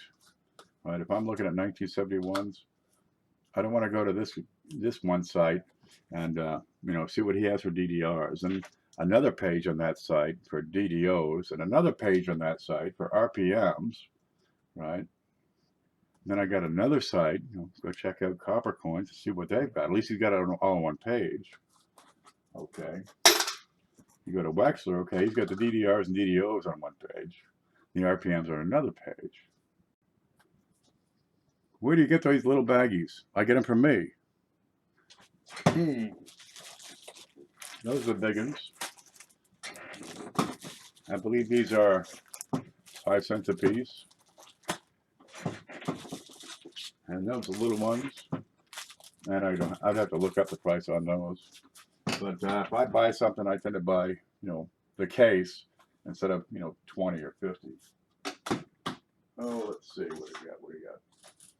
I guess I'm better open here. There you go. That's the open bag. So they're about, 4 by 6. And I use them to put slabs in so I don't scuff up the slabs. And that does the job. And they're pretty handy for everything else. I can just get the big fat Ziplocs up at the store, $3 for 80. And And the little ones, where are those? Ah, this one's open. And the small ones are good for small, for 10 or 20 coins. And that's all well and good. These are probably a whole lot cheaper than the flips. The flips are 8 cents a piece. Those little things are probably, a penny a piece. And that's all well and good. I've seen people shipping these. You stick your slip of paper in there. It's cheaper than 2x2s if you want to save money, but they're not particularly thick. They're good for grouping rather than protecting, and they are soft plastic. But you can get these at paper goods supply stores. If you got a restaurant supply store, I worked in restaurants for a long time, so I know where to get this stuff. I probably got these from Cisco when I had the diner, but I got a bunch of them here. But you can get, gallon size. Yeah, you can get gallon sized Ziplocs just for storing barrels of wheat. That's handy. Yeah, and there's all kinds of different sizes. I get 2 gallons. I get 5-gallon bags. Did you get any more of the red boxes? Yes, but I only have a dozen here. I ordered 96, so I have to find out what's going on with there. It should be a much bigger box than this. Oh. Because I've been doing the math, and it's working out. So we can do 3 boxes, right? Now, if I got to ship these, I can't, they're too big to ship first class. But I can put flips inside the box. So why not do 100 flips and a box? Okay, then we've got to do the math on the shipping and all that to make it work. But I can do, instead of 100 flips for $8 plus $3 shipping for $11, I can do 300 flips, 3 boxes, $33. Now you're getting 3 boxes out of the deal. And I think that works a whole lot better. So why not? They're good boxes. If you want to, you can make your own. I do it all the time. Just grab a priority mailbox and cut it up, and you can make your own boxes. But these are presentable. They're $1.50, right? Is what my cost is to you. But if you get 3 boxes, 300 flips, and shipping, $33, and that includes the shipping. And they're decent. They're quality. It's a standard size, standard grade. Fits on most shelves, just like that. And they're presentable. If you want to show off your stuff to your cousin, your neighbor, your mother, you can be proud of it instead of hauling out this ghetto stuff like I got. You want to look at my coins here? Look at this. It's hideous. But people don't usually see that. But if I want to take it to, say, a show or something, or get together with some friends and do some swapping and trading, it's a more professional appearance for sure. You get a top and a bottom. Handy. You can use them that way. But if you're going to do it like this, just get the cheap, priority mailboxes and carve them up. I love the sales tactics. And if you buy 200 of these, I will deliver them personally within a 40-mile radius. But these are presentable and stuff. And you can print stuff up on your computer or get little labels. This is just 1940D and very good. Yeah. I could probably fill those with just 40Ds. And of course you got the, here's one case of flips. So I get these 5,000 at a time. They just, I find them going faster, which is working pretty good for me.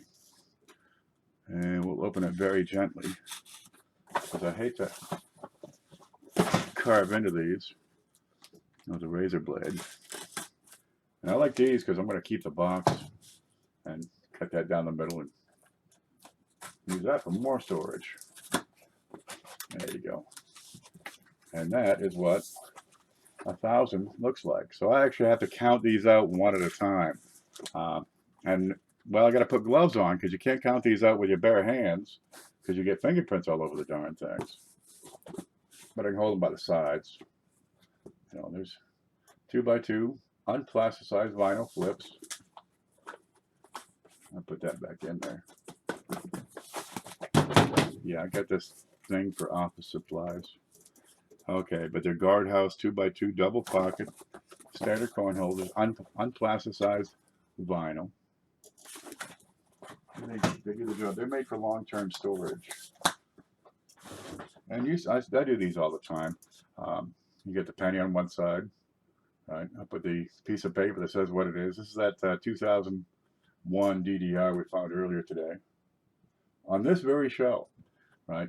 And if you're going to fold that, put on a glove so you can crease it right across here and not get, your filthy fingerprints all over there. Let's see, I got a stack of them right here. Let's see if I can show you what I'm talking about. Get out of the way, Penny. Okay, there is, believe it or not, one of the vinyl flips right now. There's my finger. Ready? There's my fingerprint. Now it's on the vinyl, so it's good. It's protected from the coin. But who wants fingerprints all over their vinyl flips? You see, it doesn't show up so well on Mylar because it's such a thin film anyway. I totally screwed up this camera.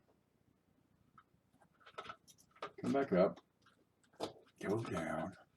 Now I should be able to focus. Let's find the corner. There's the corner. Okay, somewhere on here is a fingerprint. I'm not finding it. Okay, it should be right there.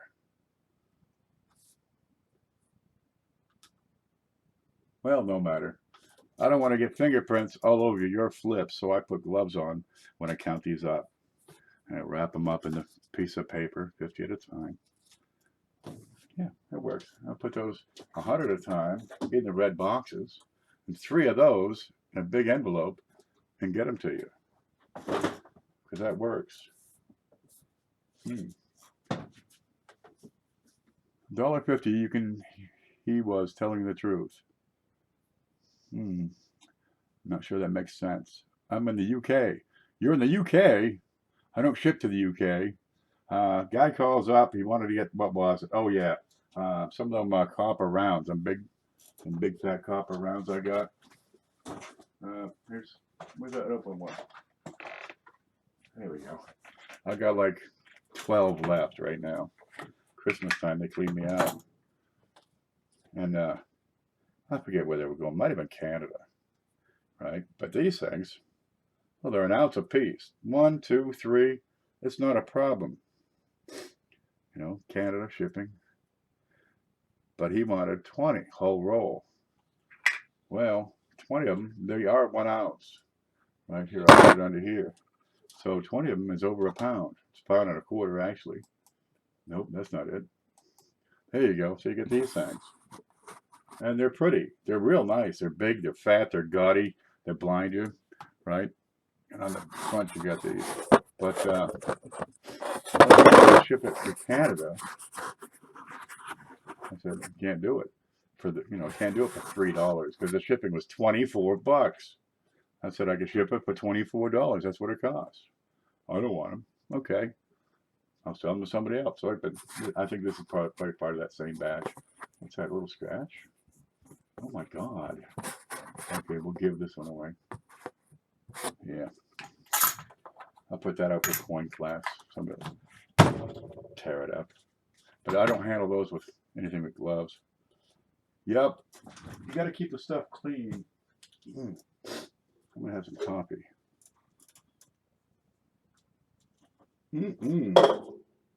Killed it.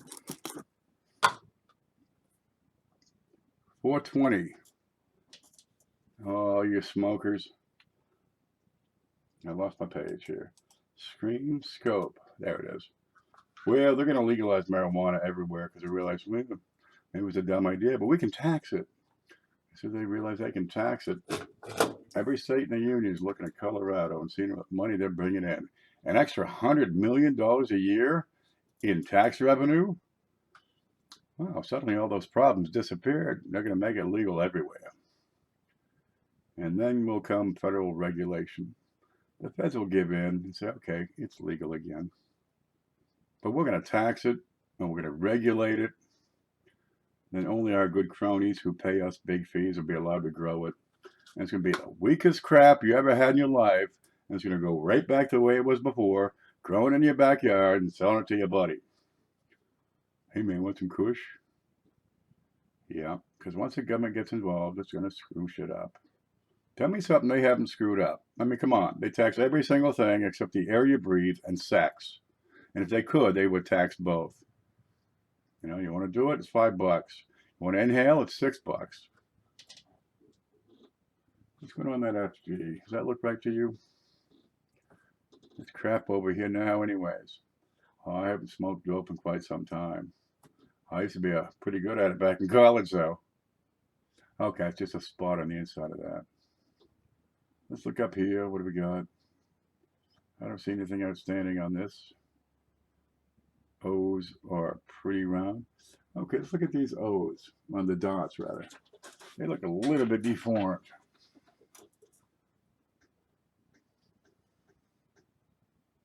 The rest of the pluribus looks pretty normal. Okay, good look at the E, and yeah, there's nothing to see here, I'm sure of it. When I say destroyed, Florida, I guess the old people can do it for medicinal reasons. And what are you going to do? Prosecute a 90-year-old woman who's got glaucoma because she's smoking dope? What? She's not driving. Well, the whole thing's a bit foolish if you ask me. 2000, I want to look at Wham, but this is a cam. Now, 2000, if you're looking for the Whams already, definitely get over there and take a look at the statue. See the close? I want to see wide. Get over and look at the statue because there are a number of DDOs, or DDRs rather, in and around the statue. You look for double columns on either side. But I mean, you're looking for it anyway. Give it a good hard look. Yep. Now, when you want to smoke your dope at home, who might have stopped you? You want to do it in public in front of the kids? Come on. Smarten up. Same as anything else. You want to drink scotch at home, alone? I got no problem. You do it in front of the kids, start slobbering yourself all over the place? Dude, clean yourself up. Yeah. Well, the government's got to regulate and control it so they can tax it. Whatever, man. I think we pay enough in taxes. We're the people, right? And we're the government. I tell you what, I'll stop taxing you if you stop taxing me. I bet you if we get that word out to everybody, we can cut the taxes down. All we got to do is throw them politicians out of Washington, every damn one of them. Okay, got a die crack here, but that's it. That's the end of it. There's nothing to see here. Planning getting desk cleaned off. I cleaned my desk 20 times in 20 days, and each day was progressively worse. I said, "To heck with it. I'll just leave it like that." Now I'm limited to this little area right in here in front of the laptop, and it's getting crowded in. I need like nothing but shelves all the way across here, you know, around here, and like an opening, just so I can duck and get out from here. The same thing behind me. 1991, and the tail of the one, the bottom of it's kind of screwed up. RTY looks pretty normal. On the ear is right on. I might want to look at that again. It's gone. This looks normal.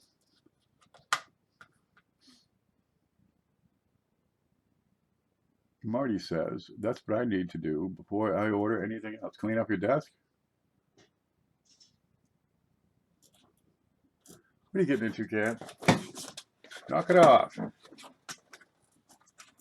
I got some brush over there, and he's scratching against a piece of sheet metal I got left over from that roof repair. Ain't nothing here. Okay, well, I wanted to get on and just chat up coins for a bit and look at them. So what do you guys got for questions we can chat about? As long as I got some pennies in front of us, we can compare notes. Okay, here we go. We got a little crack here. And we see it start over at the rim, right beside I. Comes along the side of the eye, then just through it at the bottom and across over to the memorial. And then it proceeds up the memorial to about here. Can we see that? Mrs. CFA and I are watching you and just open a box of nicks and see a silver D ender. Outstanding. I got all these things from my brother. You know, we dumped out the jug and just, here's the nickels, here's the dimes, here's the quarters. We're just sorting them out. We got 2 war nickels out of there. And that's out of, what was it? Two war nickels out of 35 bucks. They're out there. Don't stop looking. What are they, $1 a piece? And people grab up the wheats out of here and think, I get 10 wheats. It's pretty good. 4 cents a piece. There's big stuff out there. Silver's getting tougher to find. It's a fact that the coin companies, the rolling companies, the banks, the armored cars, it's a fact that they are gleaning silver in particular out of these rolls. Now, they've got to clean the coins, right? People dump stuff into the change machines. They get stuff from the stores. It's got rings. It's got toenails in there. It's got all this junk in there, and they have to clean it to get the washers up. They got to separate that stuff by weight, of course. Well, silver's easy, so it's not a secret that they're pulling silver out, right? Let's see if we can get back to here. Home. There we go. So you got you got some junk here, right? What is that? Some kind of label. You don't get a lot of that in machine wrapped rolls. What do you got here? You got a piece of debris. I don't know, a wrapper from Lifesavers or something. You don't get that in machine wrapped rolls. You get that toenail. You get what's this? That's the same one. What's this one? We can go in here. You don't get this stuff in machine wrapped rolls. You find some of this in there, but not too many. But where's it going? Well, they got to have it cleaned up. Here's what's that? A hair? A piece of I don't know what that is. But you don't get that in machine wrapped rolls. Of course they're processing the darn things. They got to clean it up. It's going to screw up the machinery. You don't have cat hair in machine wrapped rolls. How come? And where did it go? If you put enough cat hair in those machines that wrap the rolls, it would break down and cause, what's this?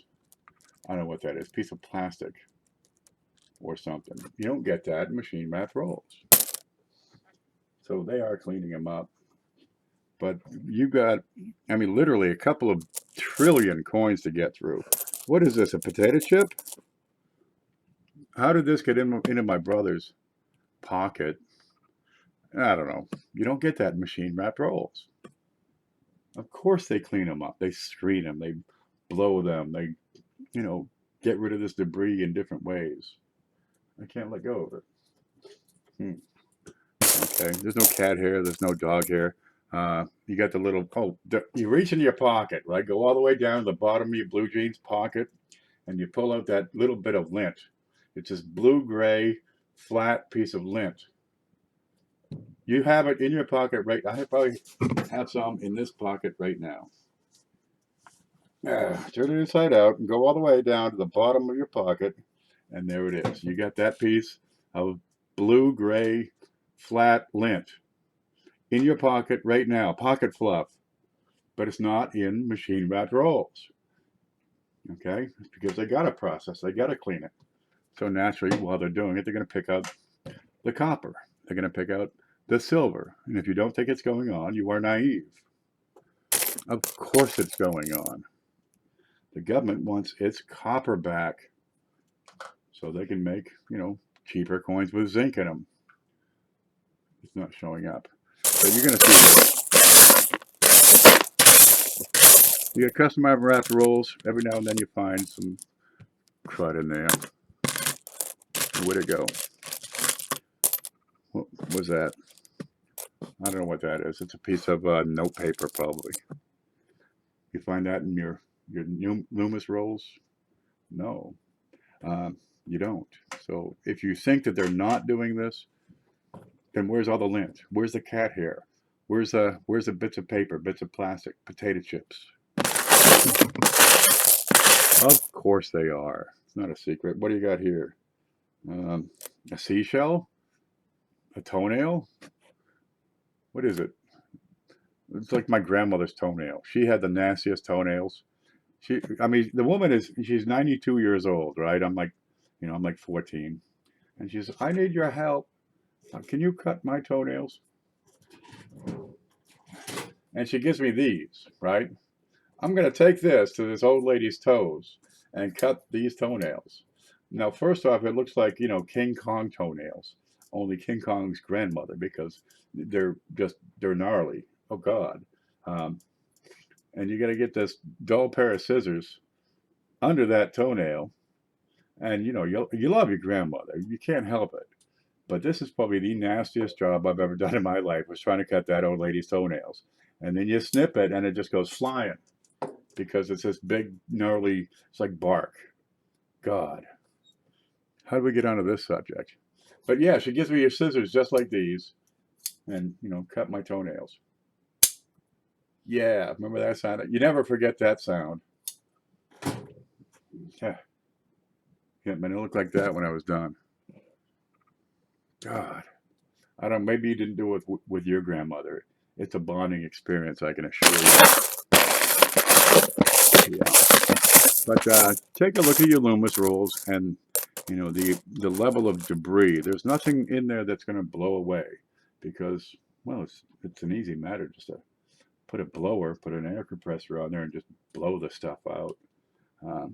Copper. I mean, you got the machineries there. It's no problem at all to add an extra slot, process the copper, pull the copper coins out. If you can do that with the copper, you can do it with the silver. Vacuum, sure. I would never cut my Gram's toenails. I would be sick. Well, I did end up pretty strange. I mean, this is not normal, right? What you see here. God. 40 years later, I'm still talking about it. But I'm okay. At least I'm talking again. All right, let's go look at some other pennies over here. Scope screen. So I don't believe they're picking through the rolls. Of course they are. There's good money in the silver, man. You think they're going to leave that? It comes down to the cost of the equipment, return on the investment. And it's good enough, especially when you have all the coins. You flip a switch, it activates it. So you're going to see silver and copper shrinking and shrinking, and it's going to do it at a greater rate than the new coins coming in. Right now, copper is what? About 12 to 15% of, what's that? Oh, what's that? Oh, what is that? Let's see what the date is on that. 1993. So I want to look at the memorials. All right.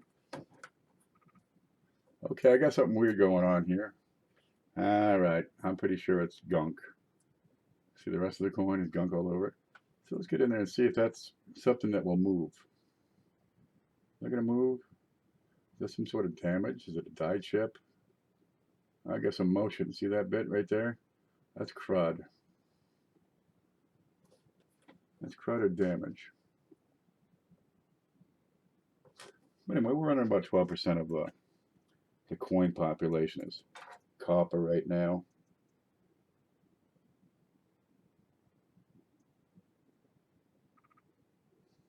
Let me look at this real close.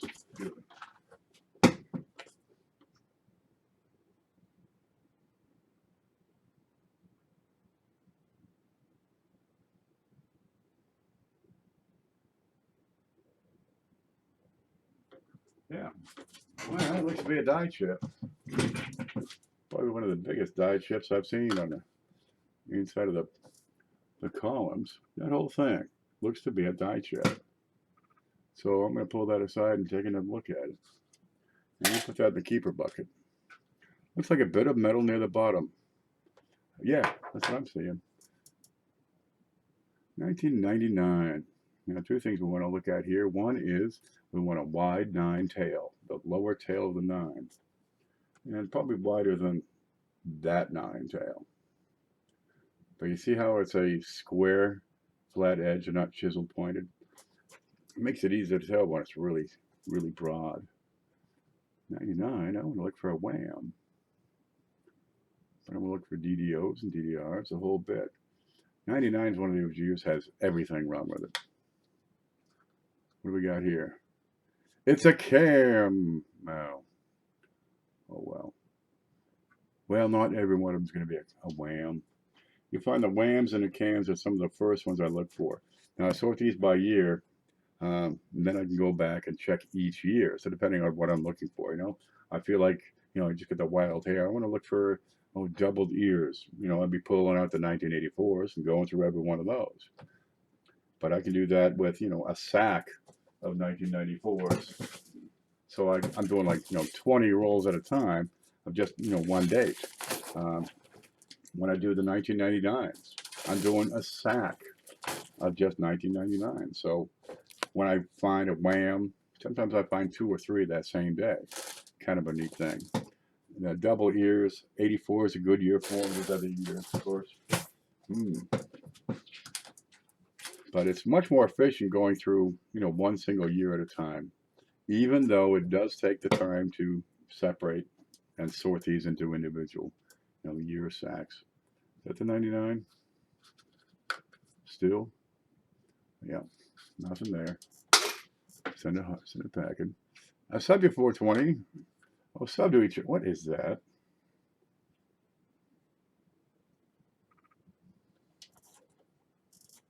It's out of here. Yeah, you don't get that in machine wrap rolls. 2004. Okay, give it a look to the front. You get something there? Now you are finding some modern buy. 95 is a really good year for it, but I want to get in and take a look at that over here. Is it discoloration or is that raised metal? I can't quite tell. All right, we'll look at that. 94 or 2004. I want to look over here. That's the big one on 2004. You're going to find them most and the easiest, which I don't see here. But we'll look at that again later. Like and subscribe to each other. Absolutely.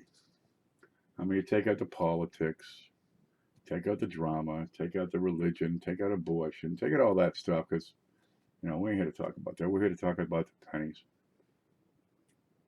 Did we see this before? Yeah. I got several right here in front of me that I pull aside while we're looking at other things. And when it comes down to it, we're just here to talk about pennies. Do you care what I think about Queen Victoria's policies in India? Do you tune in to this channel to see what I think about the Undersecretary of State's doings and misdeeds in Bolivia? No, probably not. You want to see how I find, whatever it is I find, how I look, what the detail level is on the end of the R, right? I want to see something. I want to see a split in the end of that R.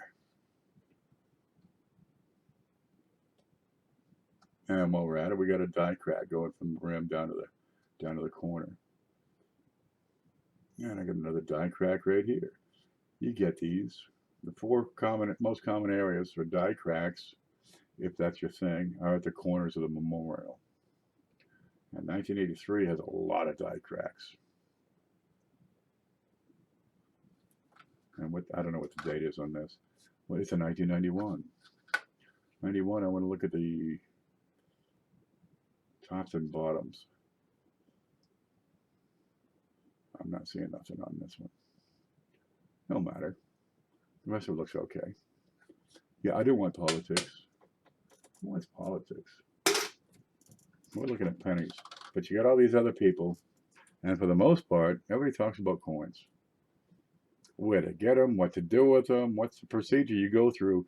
Because I do things my way, but Ray Chupp over here, he does things a little bit differently.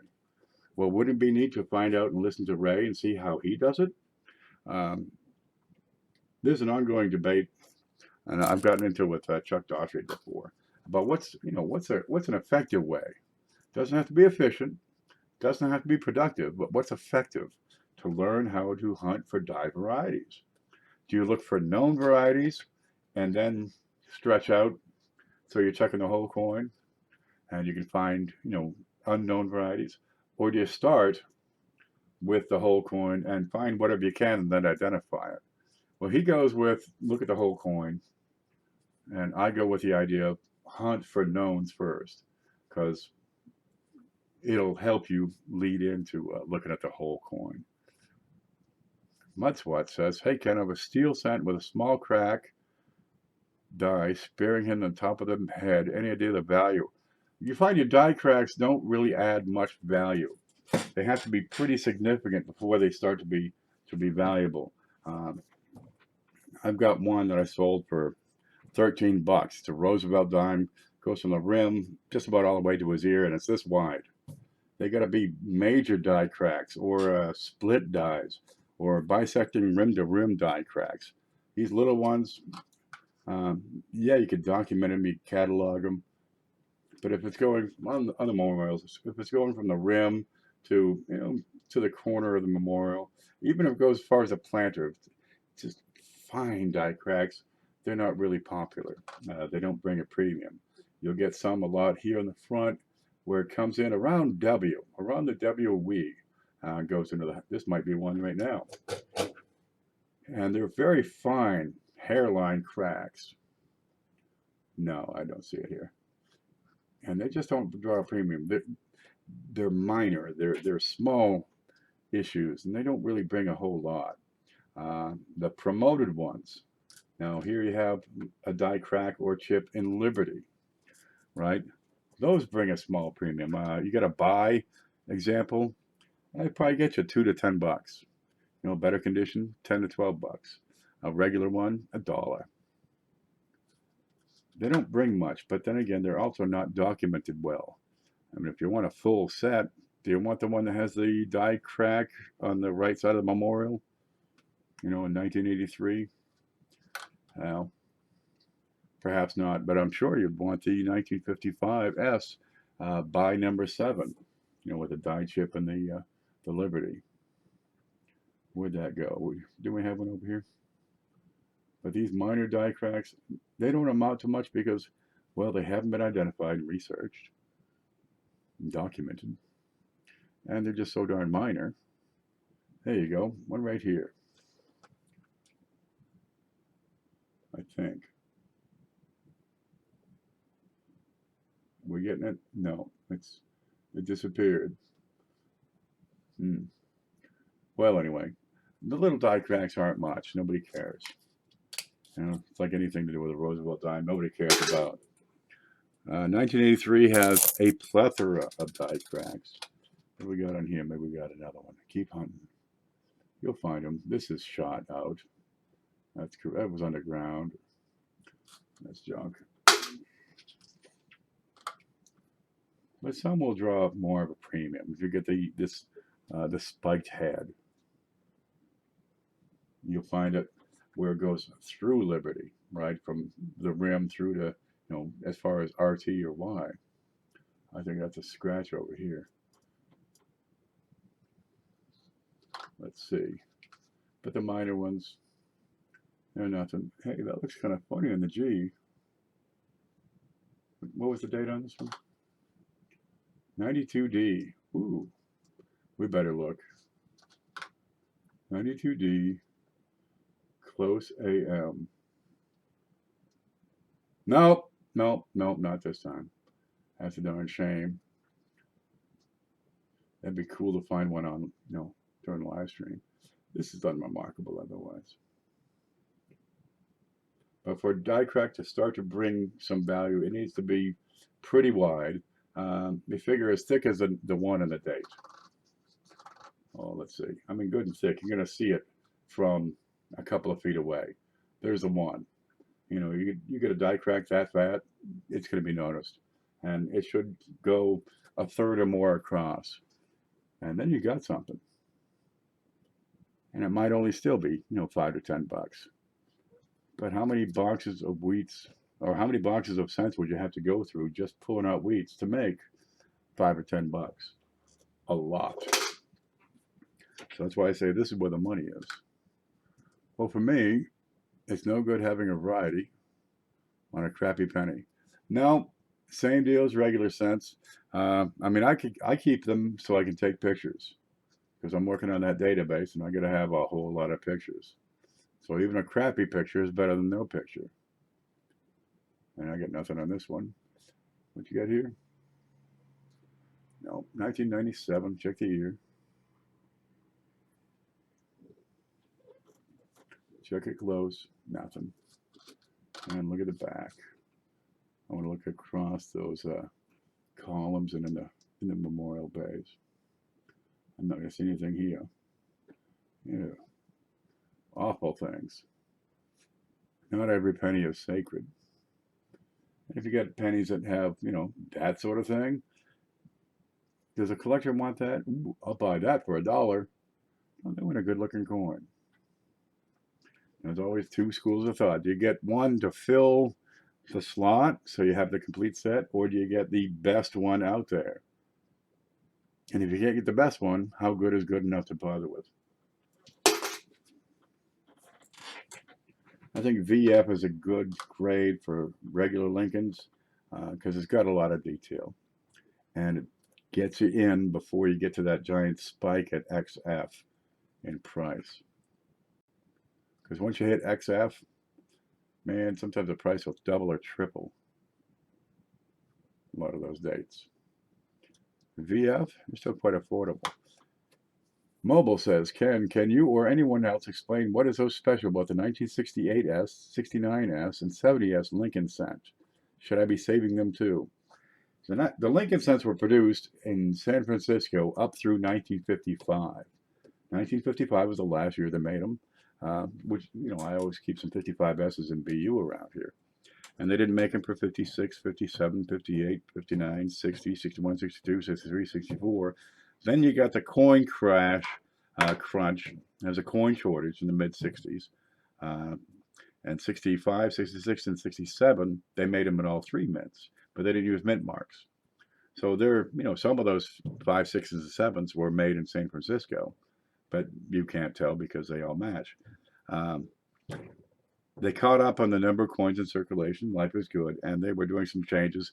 Philadelphia, they stopped making proof cents over there in 64, and they're going to use the San Francisco Mint for producing proof cents, proof everything really. And they started again in 1968 with the proofs, but they also made some circulation strikes. They did them on the cents. They did them on nickels. No dimes, I think. Yeah, just cents and nickels. So 69, 70. Or 68, 69, 70, and I think 70 they stopped doing the nickels, so there are no, proof was the only 71S nickels, but they kept up with the pennies until through 1974. But anyway, people like it because it's the most modern S mint business strikes out there, or something like that. I mean, you can get uncirculated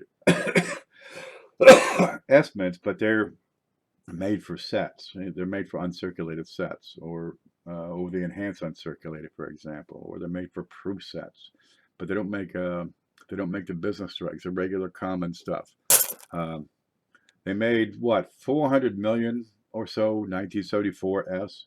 I mean, one for every man, woman, and child in the United States in today's population. But I might have 2 in this whole box. And let's see what that looks like. I might have 2. I'm in Florida. I don't get a lot of S mints. In this whole batch here, about $18. I might have 2 S mints, and my finger goes that deep. There, that's a straight finger. So if I can get 2, that'd be great. But they're made sort of on many. They're not really worth a whole lot unless they look like that. Of course, this is not an S mint. It's probably like a 2015. Where'd I go? I lost my place. I wonder what happens if I can move that up. Oh, look what I can do. That's the wrong one anyway. Scope screen. There we go. There. Scope. Oh, it's a 2015. That's no fair. It's got damage. Well, if you got the damage on them, they got big scratches and gouges or, crap and doo-doo on them. It's not going to be worth a whole lot, even if it's got a decent DDO. It's the good ones, you know, the 69S, DDO #1, the 72 or 72, the really bold ones. Yeah, they'll still have some value. Seem to have some some sort of die gouge on that one. Or is it circular? Well, I don't think it's a plate blister because they're usually linear. Ah, sure, it's a scratch. Look at the corner. LB. There's some strangeness going on this one. But people save those estimates. By all means. They started making them darn near 50 years ago. So if you have an estimate, I mean, come on, it's 45, 50 years already. I started out in 1977, so 50-year-old coin then was a 1927. Of course you save those.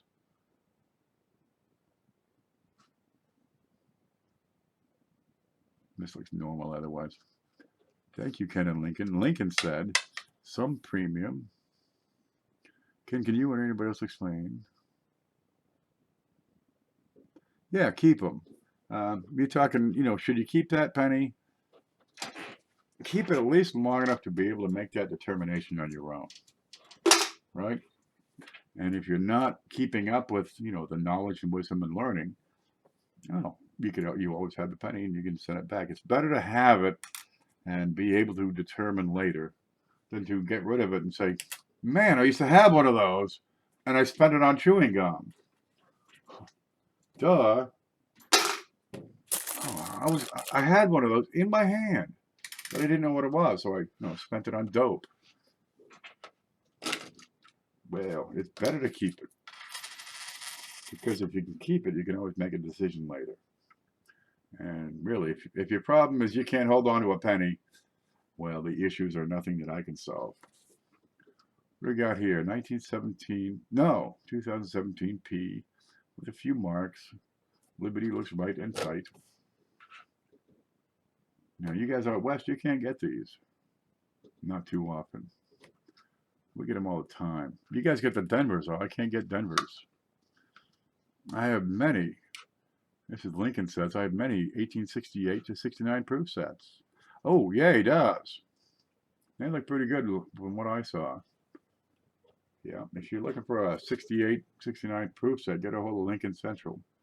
He can hook you right up.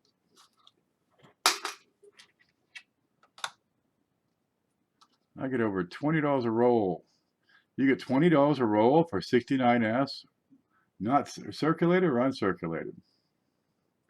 Wow, I think I got them for $7 a roll for 69S's, BUs. I was paying $6 for 70S for a little while, just because I needed some 70S's. And then I got like 14 rolls, so I said, okay, I'll stop there for a while. $20 a roll for BU 69S. God, I'm gonna make a fortune. I got a few rolls over there looking real good. Large date. See how fat that eye is? But it's not fat enough. Wow, $20 a roll for BU 69S's. Where the hell are they? Are they here? I gotta box them over here. This is what I got.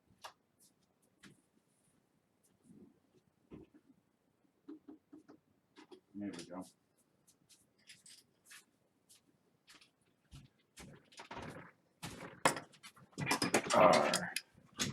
I'm gonna smoke one, I think, because I'm a smoker. Here we go.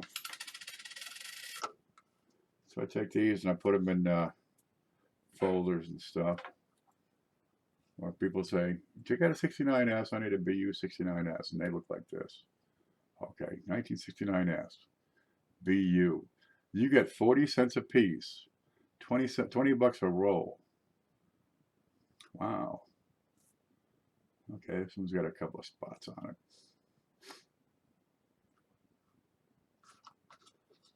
But this one doesn't stand out as anything spectacular. Let's going on back there?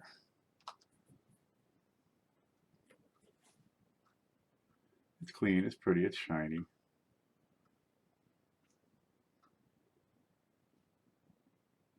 It's gonna, after you, the roof isn't floating. Shit, some were selling for up to 40 bucks a roll. Wow. Every now and then you get some promotion, right? Oh, if they hype the 69Ss, you find a spike in their prices on eBay. You know, that's the time to get in there, hustle your rolls. They do an article somewhere in a popular magazine on the 72 double dies, or the 55 double dies, or the 1982D small date copper. That's the time to sell off what you got, because you get the attention. And that extra attention oftentimes gives a little spike to the price. It doesn't mean the value goes up. It means you get a bunch of extra buyers who are saying, okay, I'll buy that for $20. And it's pretty handy, but I get the BUs just so I can help people finish their sets and stuff. I sell them for 75 cents a piece, so of course I get them around. But much below that, it's just not worth my time to sell individual coins for 50 cents. No, I'm not going to the trouble. Oh, here's another one here. This one looks a little better. Nah, that's crap. You see, this kind of thing I might even spend. Hey, what's going on the top of that 9?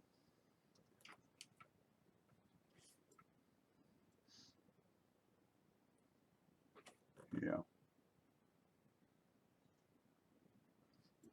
Okay, I might want to take a look at that one. Seems to have a tail in that 9 too. No matter. They're out there. What would be the best thing to do with a 1940 Jefferson nickel?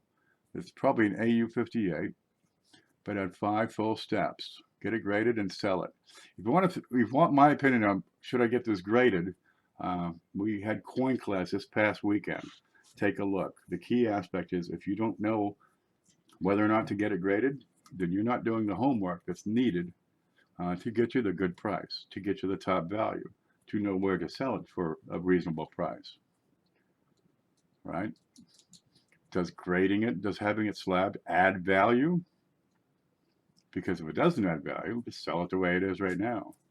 But AU58 1940, it's probably going to cost you more to get it slabbed than you're going to get in market price. So I should answer it pretty quickly. But if you're not doing the homework, don't be spending and buying stuff.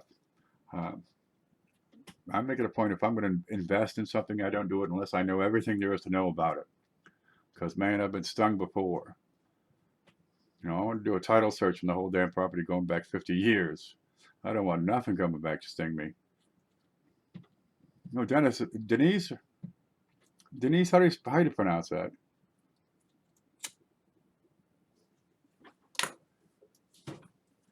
Now, you can make good money buying and selling coins.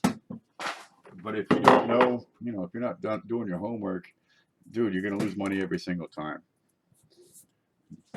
AU, full steps, partial steps, call it BU. It doesn't matter if you're not doing the homework. You figure you're throwing your money away because somebody's out there that knows more than you. Had an error to run. Pronounced Denise. Okay. Denise. Denise. I'll be going to Principal O'Shaggerty's office. I'll do more diligence in the future. I find out cornrow hunting. I'm Polish. I'm Polish. She's polished. All right. Do the homework. You stick with it for a long time. You're going to learn what is right and what's not right. And is this coin really uncirculated? Is it not uncirculated? Does it matter if I have 5 steps on an AU? How much does it cost to slab it? Am I going to be able to sell it easier slabbed? Is the difference in the price going to make it effective for me to bother spending 60, 70, 80 bucks to get it slabbed? It's the only way I can sell it to have it slabbed. Every coin will sell in an unslabbed state. Guaranteed. There are people who know the whole purpose of having coins slabbed was you could sell the coin sight unseen, because when somebody started out, it was expensive to take a picture of a coin and mail it across country because we didn't have the digital technology. That's the way it had to be done. Um, so having it slabbed, having it certified, I could sell that coin to a guy in Chicago and he ain't seen it, but he can have faith in the thing being MS62 red, for example. Raw. I like raw coins, and sushi. Some seafood. I don't like the squid. They ate the squid, the Chinese place, and the thing's it's moving. It grabs your face. You gotta rip it off your face and stuff it in your mouth to eat it. That's a little weird. And they got them bugs. They got the big fat larvae, right, squirming around the dish. No, that's not food either. Get out away from there. But if you want to get into coins, you can make good money, and you don't have to have everything slabbed, and you don't have to rip people off. And you don't have to be, a know-it-all and know every single thing there is to know about it. Just have a good idea and accurately portray it. This coin, as you can see, is uncirculated. All right. How highly of a grade is it? I'd give it about an MS61 because I've got some marks. I got spots. There's one. That's hideous. Right? He's got a few marks over here. There's one behind his shoulder beside another big fat spot, one below the B. That's 61, maybe 62, but it ain't no 63. And just kind of standard for your BU rolls. You want a nice shiny one for your collection? Sure, here you go. We got it. And you got some polishing marks, some polishing marks.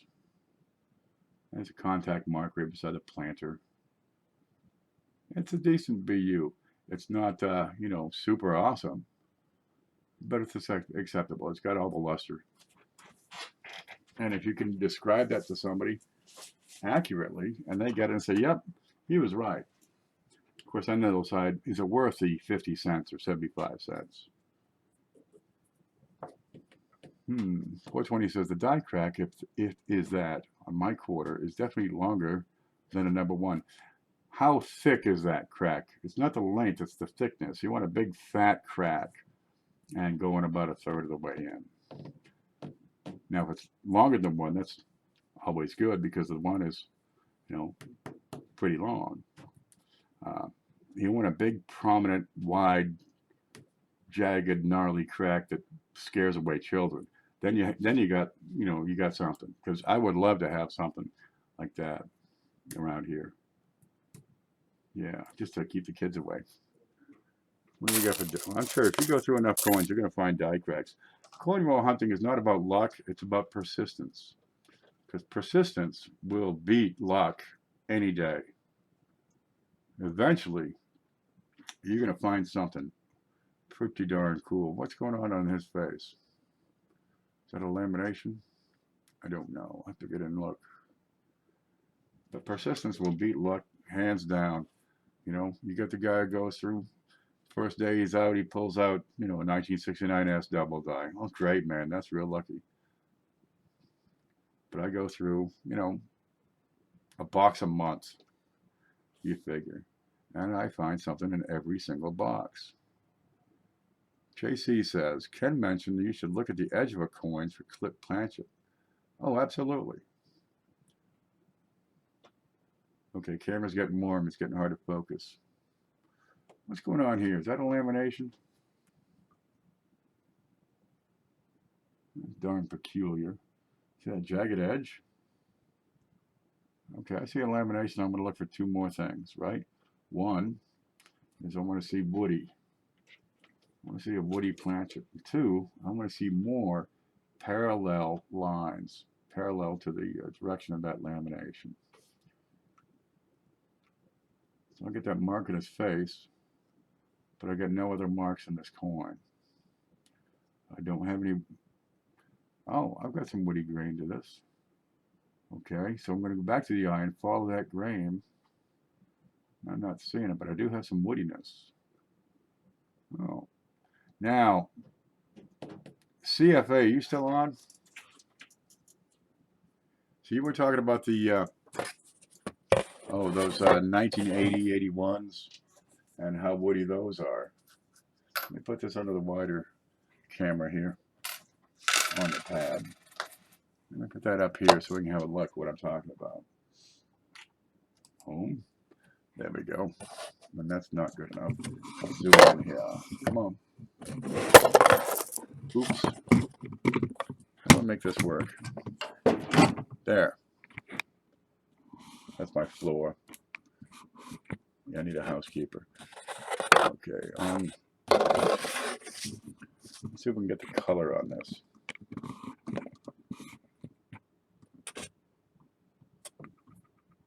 All right, you get a bit of streak coming in from about 10 o'clock going down towards 4 o'clock.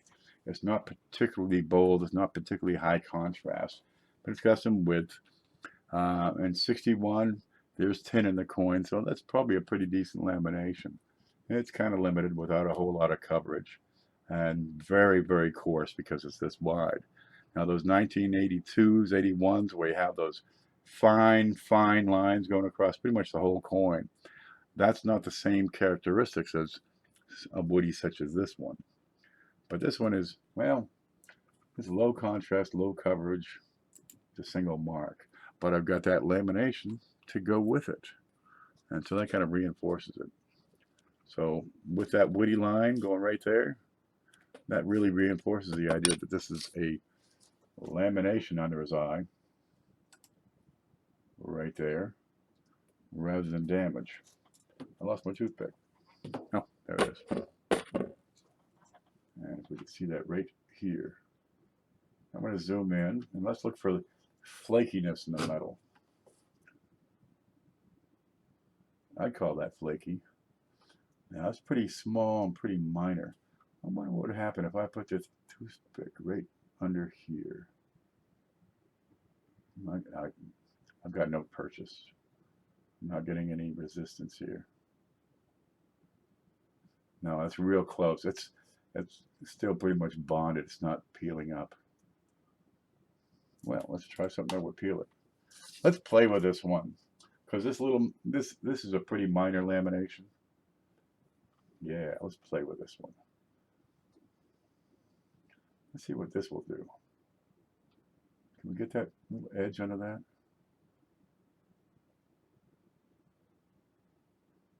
No, I'm putting little scratches on there. I'm getting nothing for it. But you can see the thinness on this bit of lamination.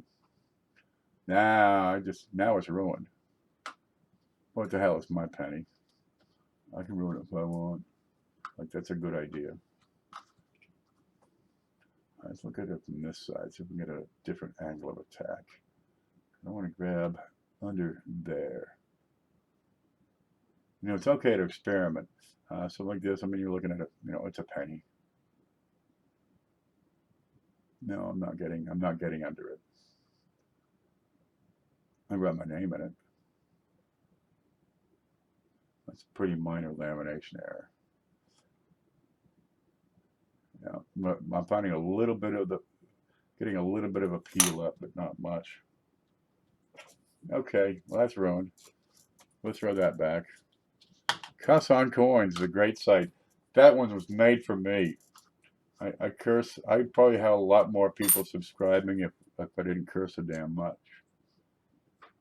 I find out, you know, I do a live stream and then I look at YouTube and it says your video has been demonetized. You know, a second after I get off, they kill it because I swear too much. That one's done. Okay, keep on going. So I have to try to swear a whole lot less. FG, where are you? Here?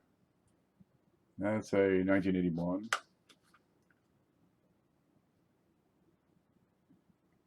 And there's the FG.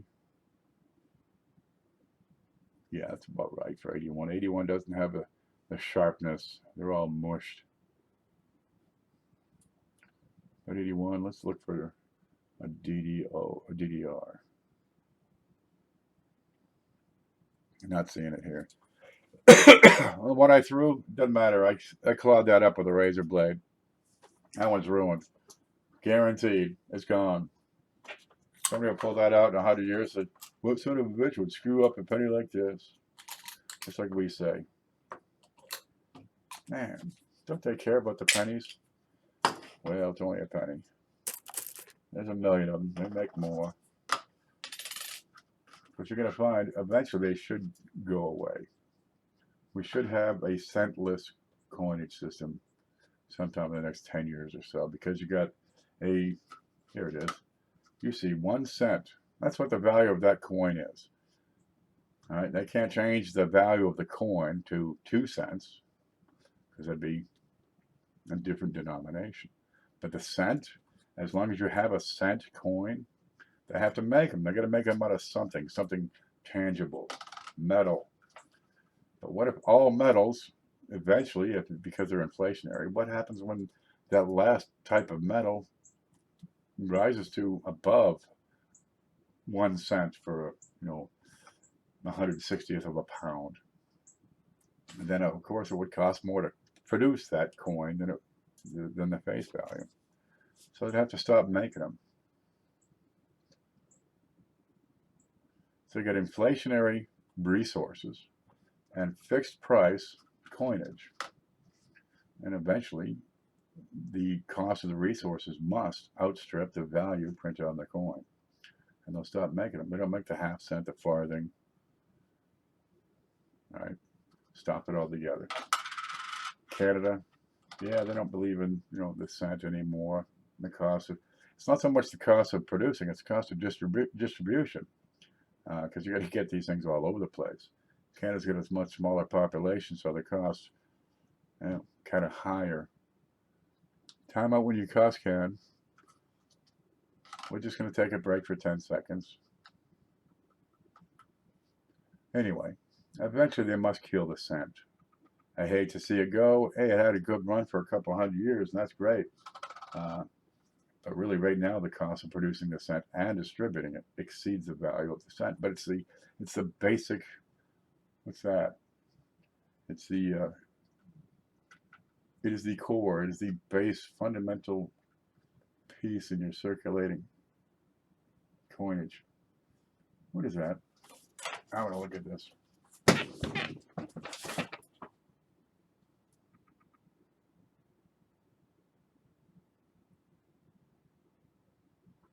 It's nothing.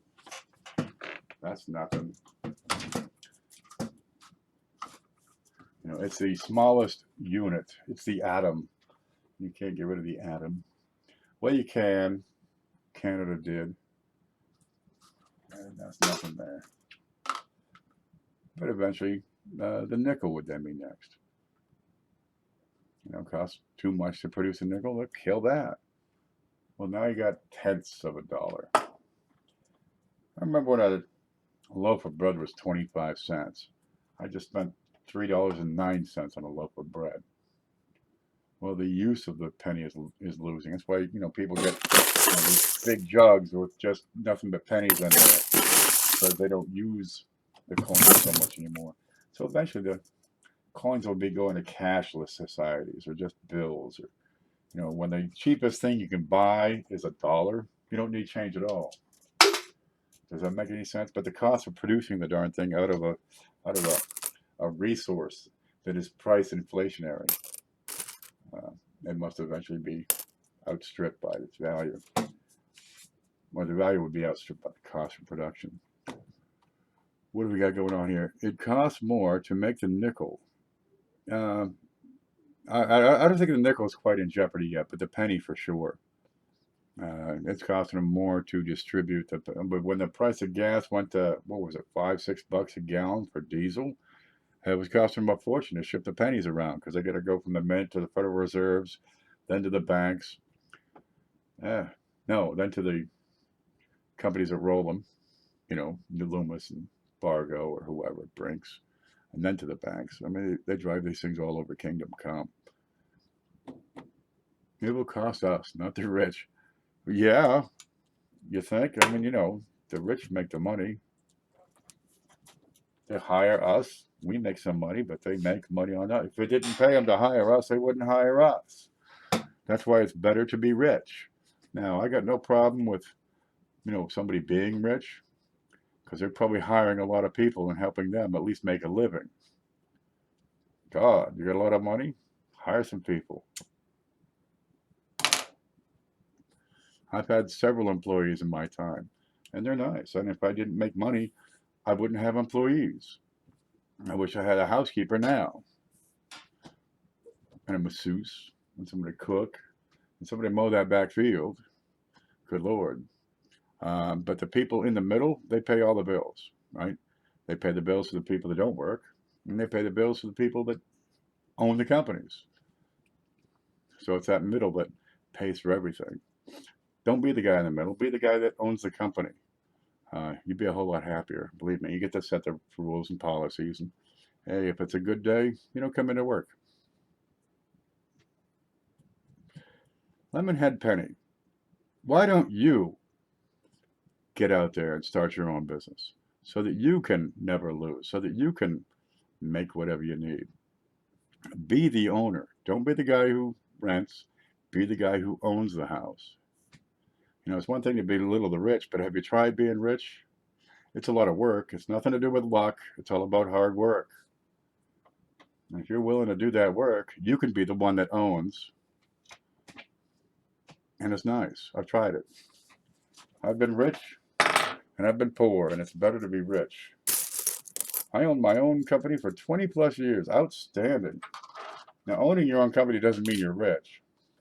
It just means you have a better chance at becoming rich. And really, it's not rich, it's wealthy. I find there's a lot of freedom in being self-employed. That's my thing, right? It's not that my boss makes more than me, because I don't care how much he makes. And by God, I'm happy that he's making it. That's great. It's when he says, you've got to work on Tuesday, and I'd rather go drink beer on the beach on Tuesday. That's a problem I have. That's why I like being self-employed. But I don't care to, it doesn't do any good to complain because somebody else has more than me.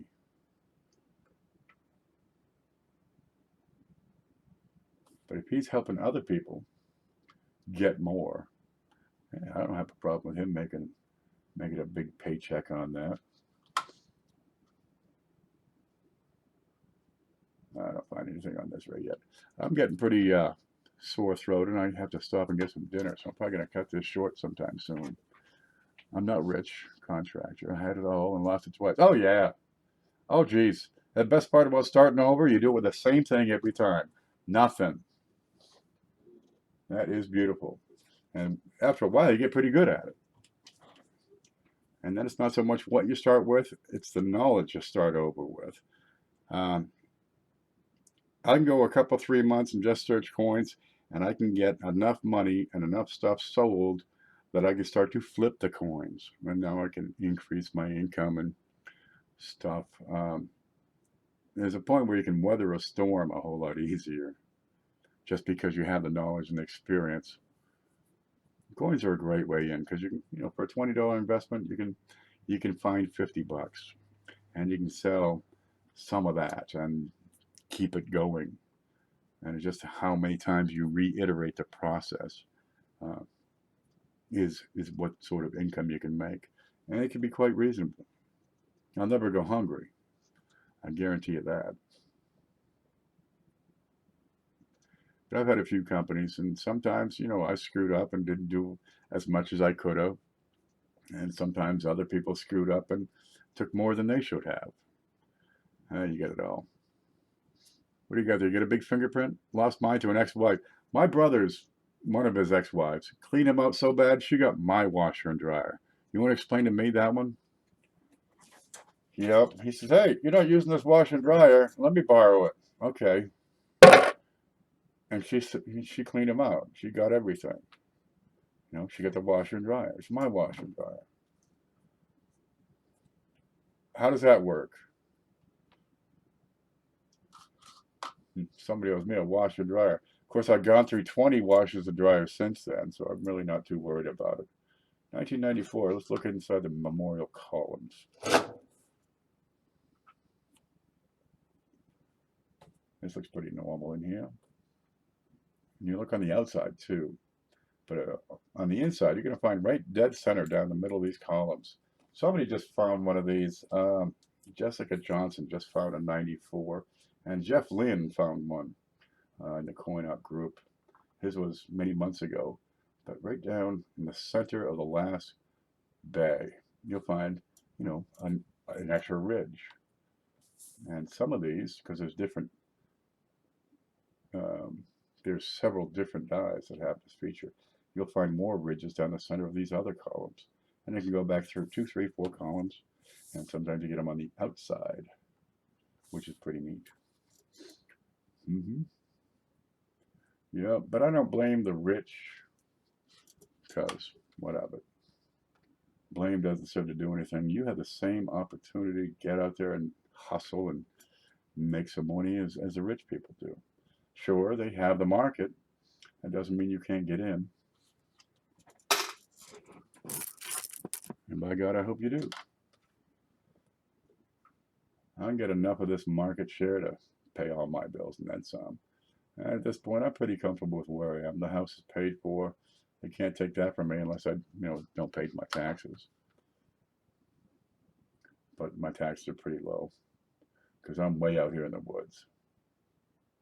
Where is it? There it is. And look down the middle. This looks good. But you have too much division going on right now. I think the latest one, what are they pitting? The women against the men. He felt me up 20 years ago on a stage job. Whatever, man. It seems every time you look in the newspaper, read the news, there's one group that has to hate another group for whatever reason. We got to hate the Jews, we got to hate the blacks, we got to hate the Italians. Who else can I hate? I'm out of people to hate, and really, I've worked with a lot of them, and I got no problem with it. So give me somebody else to hate. Oh, you got to hate the rich. For what? For hiring me? Oh, you got to hate somebody else. Well, I don't much hate the rich. I got a lot of friends who have a lot of money. Does that mean they're rich? I want to look at that E right here. What is that? Let's cast a shadow on that. I think this one wants to go into the keep and look at it again later pile. And it looks like it might be a minor buy. 93? Yeah, it's in the ballpark. This may be a buy error of sorts. You're getting a little shadow on that. I'll try blotting out half the lights. Yeah, I think we got something on that. Okay. Well, what's the point to it? I just want to collect coins. I just want to do my pennies.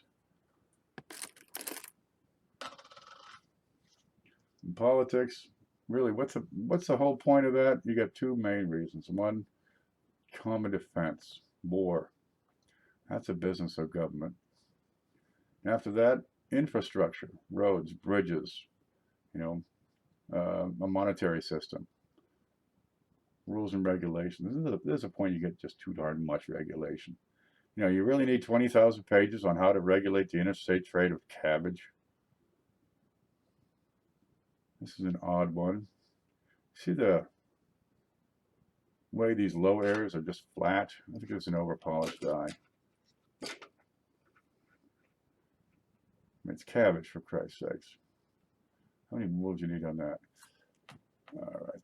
I'm looking at right in here. This ridge seems very flat. I'm going to look at the other lower areas. So I'm looking at, the lower neck, inside the ear, this section of the cheek.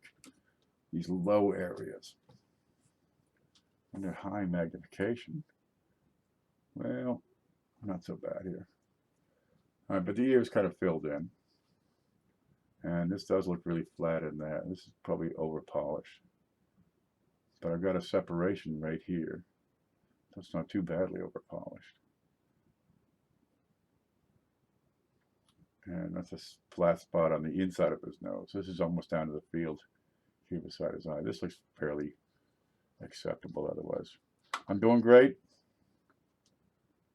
I'm doing great, man. I got no bills. I think I'll probably get rid of the cell phone because I don't use the damn thing. Nobody calls. Mother passed away. Figured out, I found that out. That's why she doesn't call. Okay. Maybe I should have called more often, huh? Okay. I'm not saying anything on that. We'll let that go.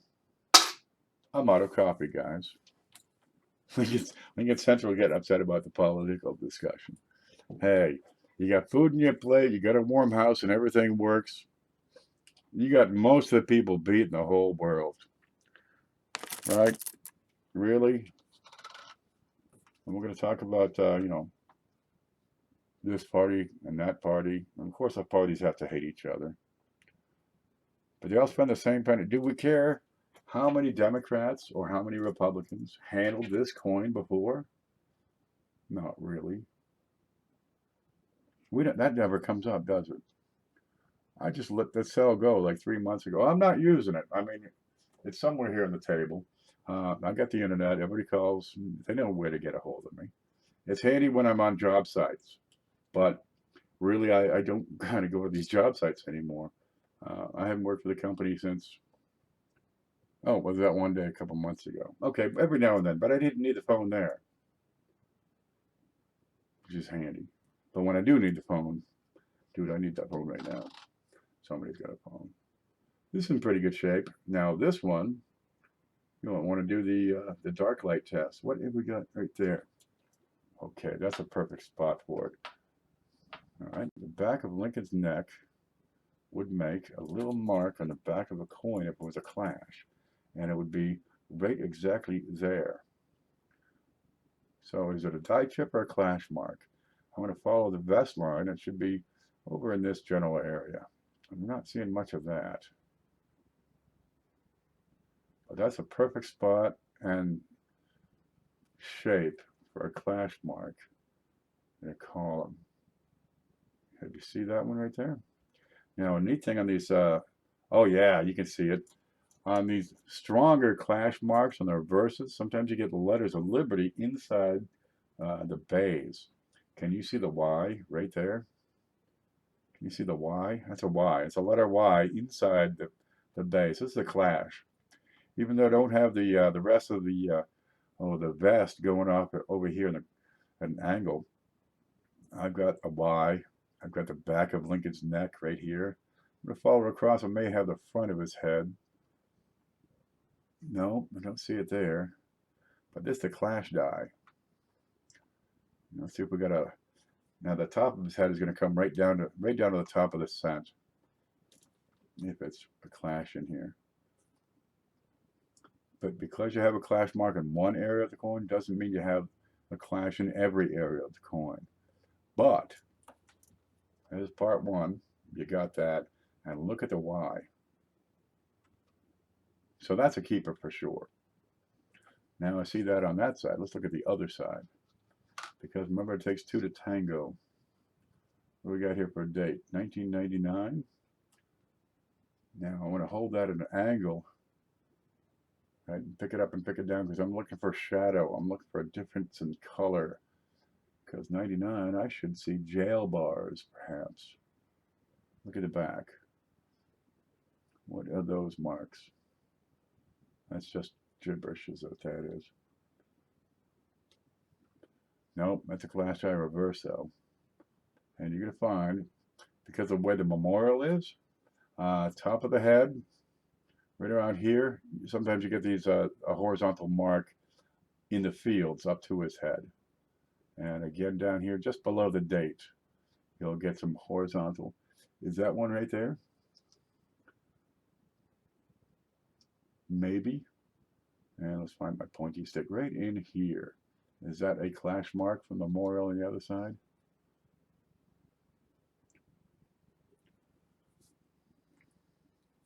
I wonder if I'm back online. It says reconnection successful. All right. Well, OBS crapped out for a second there. Let me know when I'm back on. It says I'm waiting. I might be back. YouTube says yes. This thing says yes. Can you hear me now? Yeah. For no reason, it just crapped out on me. Why would it do that? Why? I hate this. Okay, I don't have any clash marks in the front, but I do have a couple on the back. That's not a chip. That's a clash. And the big confirmation is a letter over here in the bay. The big Y right there. So that gets in a, that goes in a flip. And something like that's probably good for a buck. You know, when they're stronger, yeah, they'll pick up good money. You get the full jail bars all the way across. That was what, 93? 99. Oh, let's check for Wham. Okay. 1999 Clash Reverse. And there's a little keeper. How many clashes can you get? You know, you can try to get an error or variety for every year. And it's possible because any year can have a clash. Any year, well, almost any year, can have a lamination, for example. But pretty much after that'd be before 63. Not big bucks. That's kind of a minor example, but it does have the letter inside. That's probably a buck or maybe two. You saw the condition on it. Why not? The more detail on the clash, you know, the more imprint from one side to the other, the higher the value. That's probably good for a buck. If you can give me a whole outline of Lincoln, you know, we're not talking design transfer. We're talking a major clash. You can get the bars across the front. Yeah, you can see $5, $10, maybe $20 on, you know, superior condition. Popular right now, right? Clashes are always popular. I know Dustin Morgan, he favors, that's one of his favorite type of things, is clashes. I got some pretty good ones around here. You know, you get letters on the front, letters on the back. What was that, Mark? The shine on that says that's recent damage. 1979. What a boring year for 1979. You'll have almost nothing on these. The details kind of run down. The gobby, worn looking. I mean, brand new. What is it? Probably MS67 is the highest grade you get on these. And there ain't too many of those. This would be unremarkable, pretty much. Okay, set that aside. I'm going to get some coffee. You want some coffee? Bill J says, Ken, if you get the chance in the future, could you go over to the Canadian pennies and nickel varieties listed in each book? Good Lord. There are probably as many Canadian errors as there are, you know, American, as far as proportionally. You know, they get 4 million, we get 400 million. But I find with Canadians, they take a better look at, the minor doublings. You know, the really minor, the die cracks. You know what it reconnects.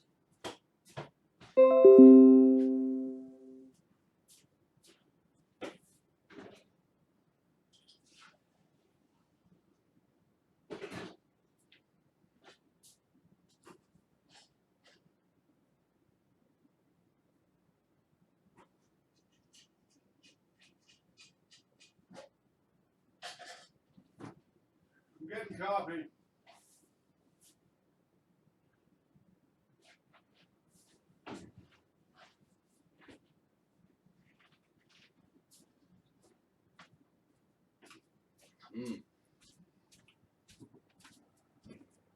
Yep. Well, they crapped out again. Let's see. I went and got some coffee because this thing went offline again. Stream resumed. Looks good, but that's twice. I think it's saying quit it. 6:15. What's on? Who's coming on later today? Anybody know? What day is it? Anybody know? Somebody tell me what day it is. Once a day, every day. Send me an email. Ken, it's Tuesday. Oh yeah, I got to take out the trash. Is it Tuesday? I have to actually look this up. It is Tuesday. It's okay. I didn't have any trash to take out, so that should be good. Need music. I have no music. I have no groove. I have no rhythm. 1997. Check his ear. That should be an automatic thing. See the date? Check his ear. Most of these years have, you know, one big one that you want to check out first. Okay, getting back to the Canadians, they give more importance to die cracks. You see the old ones. Where's my? I thought I had a bunch. Are these Canadian? There you go. Let me pull one out and see what we got here. Nighttime, daytime. I'm playing nighttime, daytime. Here's a Canadian. They're good pennies. Hey, if you don't have a Canadian large cent, go get one. I mean, you can get junky ones for $1, right? You can get better ones for a few bucks. But the numbers of mintages, nothing on some of these. Okay, here's the king. Somewhere, let me try this. Here's good King George. Somewhere here. All right. There he is. Long live King. What are those scratches? I don't remember seeing those before. Okay, it's written down. I guess I did. Okay, this one comes in at XF, and you got to look at the little details in the crown, because that rim on these Canadian coins is much higher than on American, so you don't get hardly the wear that you do. And usually the quality control is much better. So you get into those die cracks, and they show up, and people record them. You know how I'm talking like I want to, start documenting these different eras? It's easier on Canadian coins because they don't have as many coins. Okay, so you look around, and you look for these die cracks, and you'll find them. And there's, what is it, Zos numbers? We got Wexler. For Canadian coins, they got Zos or Haxby numbers. I mean, this one's pretty much without issue, but I don't know what the heck's going on with these 3 scratches. I don't remember them. No matter. Let's look at the back too. And you get a lot of them sometimes, and they can be a bit extensive, but usually they don't cross the coin very often, at least not in my experience, but I don't handle anywhere near as many of them. But we'll keep taking a look here and see if we can find one. Because, I'm going to let them slide. I'm not seeing anything. I went back to where we started. What's that, a die chip? Ooh, we got a Canadian error. Something like that might actually draw more attention on the Canadians. But I don't know if that's a die chip or if it's doo-doo in there. Because I got some doo-doo over here in the 1. But they got woodies. No problem at all. They got lamination errors. Let's look and see if that's doo-doo under that O, and if it'll push away. Yep, that's doo-doo. You got die chips, die cracks, die breaks. Same as the United States coinage. You got large letters, small letters, large leaves. There are die varieties in there. You got Victoria, right? You got her, obverse 1, obverse 2. Effectively, double chin 1, double chin 2. You get the triple chin. Let's see what do we got for old Vickies here. Here's an old Vicky. Anna's. Please, everyone, tune in tomorrow for the big show. Oh, yeah, we get the big show is tomorrow. That's why I'm doing this today, because I don't get much chance to just ramble on wheat. So I'm going to do something more in the daytime. Okay, look. What's going on the G over there? Is that a die crack? Or is it doo-doo? Let's give it a push. That is doo-doo. A very small amount of doo-doo. Okay, but you get die cracks, you get die chips. Another one, you get the missing parts of letters, like on the D here. That's probably noted somewhere.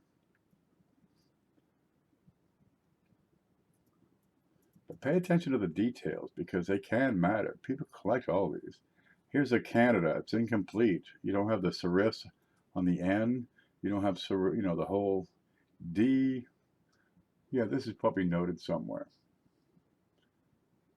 And I've pulled out doubled letters before. You get them a lot on these words on the outside. I got a 1964 double die. somewhere. That's up. It's upside down. All right. The Canadians are backwards. Their axis of rotation is different than American coins. There's more like a metal axis. Okay, what do we got here? We get a little bit of a die crack perhaps right in here. Where's my pointer? There you go. This may be one, but this looks kind of small. A lot of times you get the die cracks. They're about as wide as the leaves. Oh, it's an H. Yep. And it's Herndon or Herd or whatever it is. It's a private mint in London that made some of these Canadian coins. They're not actually produced by the Royal Mint. They're hired by the Royal Mint. But even if it doesn't have the H, they're still made in London. What do you got here? That looks kind of funny. On that leaf, what is that? I'm going to run the toothpick and see if I can feel some texture there. I get a little bit of resistance. That seems to be indented into the coin. Okay, maybe it's damaged, maybe it's a strike through. It's pretty small. Yeah, you can see it looks like a bit of a ridge there. Oh, apparently it's normal. See that coin, that leaf and this leaf? Yeah, like I spent a whole lot of time in this leaf. Okay, I should spend more time looking at Canadians. That's the center vein of the maple leaf. Okay, nothing to see here, folks. Everything's under control. But there are some dates, 1859, for example. You got a whole pile of different things on those. You got the narrow 9, you get the wide 9, you get 9 over 9, repunch 9s, then repunch number 1, number 2, all kinds of stuff. And they're out there. I got a couple that are pretty pricey here. Small date, small leaves, obverse number 3. Oh, let's see. What's this one? There's a whole lot of writing. Okay. 1891 is a very good year, especially for Canadian coin. So this one, just a regular look at 1891. Of course, that's a small date variety. I guess a large date. I had checked and looked at pictures and said, oh, it's this one. I said, that's a small date. And it says, look at the leaves. So I look at the leaves. So this is small dates, small leaves. And you look at the front. There she is. And you get that little cleft in the chin. And this is obverse number 3. And this is about $100 for this coin. Yeah, no shit. No shit, $100. I'm thinking, yeah, I picked up a set of these, for nothing. And I had a few of these Easter eggs in there. There she is. Isn't she just, what's wrong with her head? It comes to a point. She's a freaking alien, I tell you. She was. That's an alien. No joke. If the honeybee goes extinct, mankind will die in 5 years. No, they'll grow the hell out of collard greens and potatoes. And as long as you like collard greens and potatoes, you're going to be just fine, baby. Well, the survivors of the famine will be.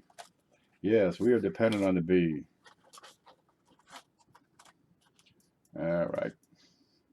So you can go around and play with these. Here's one. It's got some discoloration. It's got, what is it? Pretty decent detail at BF. You can go in and look at, different dye varieties in there. And there are some that are documented. Get in there and play with them and look at them because they're not really all that studied. Flea market has showed up. Vic, are you on today? Because we're coming up in the 6 o'clock and such. I was wondering who was on next because I've just been rambling and stuff. I found 2 2015 DDO number 1 in 2 days.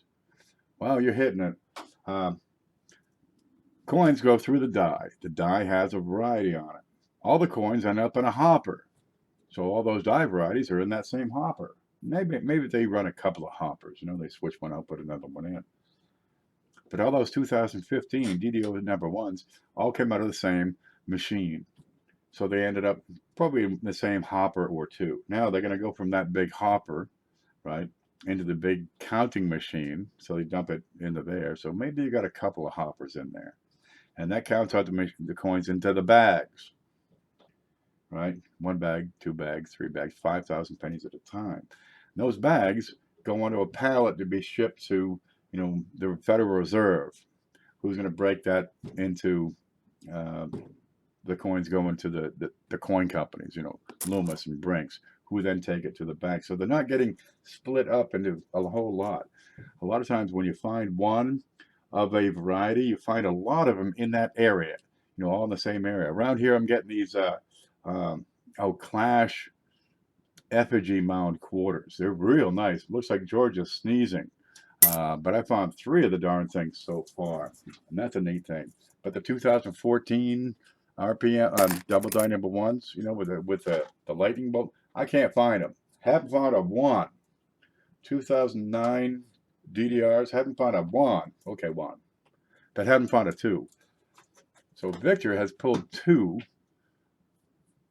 2015 DDO number ones in 2 days. What kind of shape are those in, Victor? Are they nice and shiny? 2015s are probably pretty recent. I'd suspect you would have some, luster to it. But I bet you in that area where you are, that's where most of the DDO number ones are going to be found. Now, over time, they'll be distributed further and further out. People get on a plane, they got some coins in their pocket, they spend it there. But when they first come out, you're going to find a lot of these, the same die variety. It's going to be in a single, or maybe a couple of, maybe in Chicago and down here in Cincinnati area, right? But you don't get them popping up all across the country. They're kind of localized because the way they're distributed. The coins are mostly kept together all the way to the end of the bank. And yeah, the final point at the banks, you've got 100 banks in a state that are getting them all from the same Brinks company. And you got a couple, 3 of these Brinks companies that are getting it all from the Federal Reserve, which gets it from the mint. So it's going to be mostly together. I got 2 2015 WD006 today. So Chris Hurley's in a different area, and he's getting those. So keep on looking.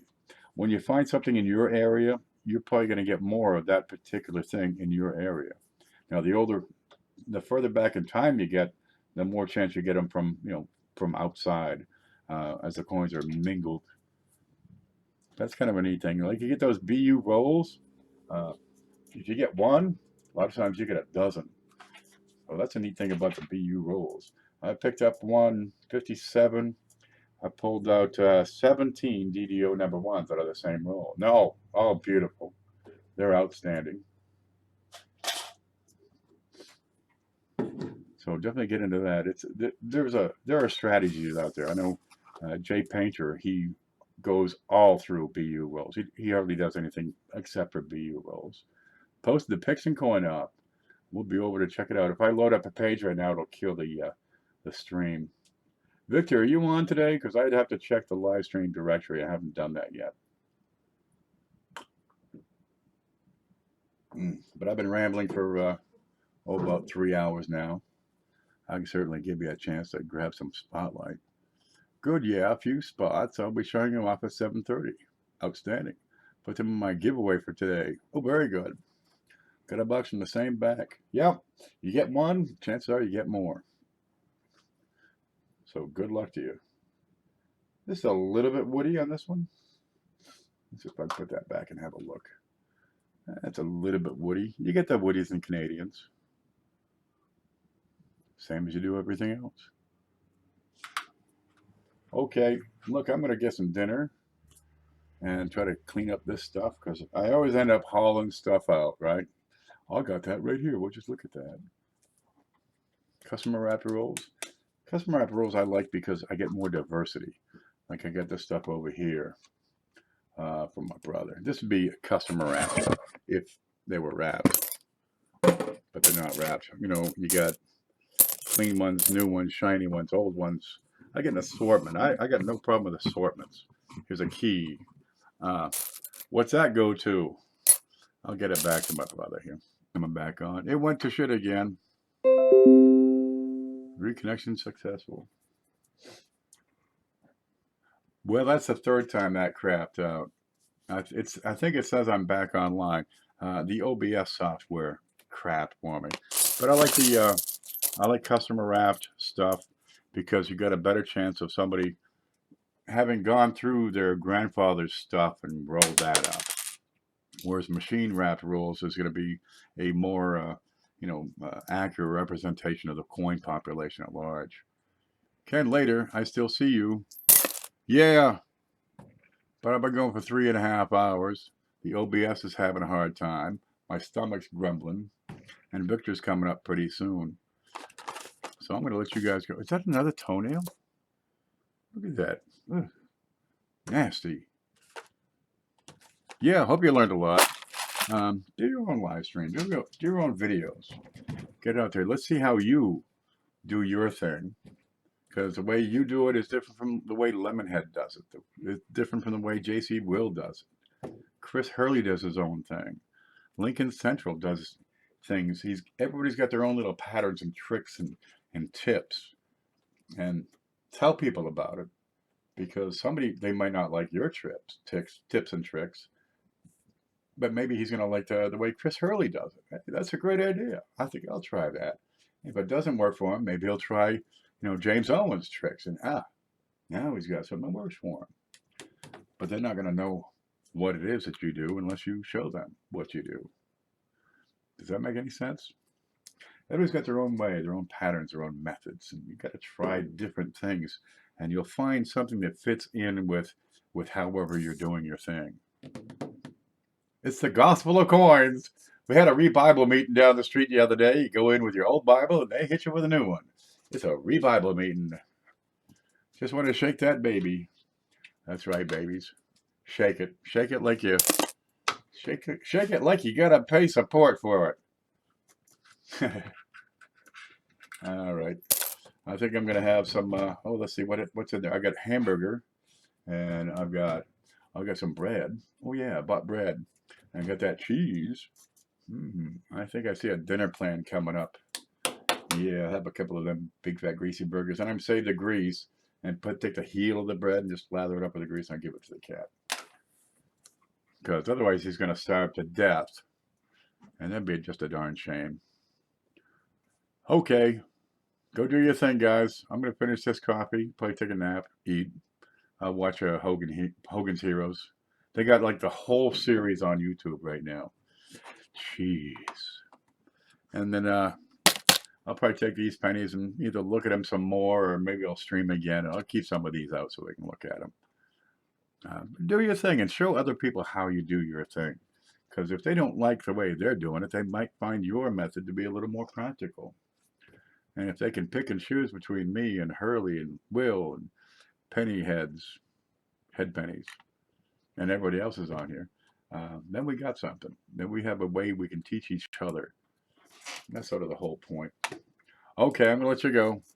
And Victor's coming on soon, so get over there and watch his show. Oak Island.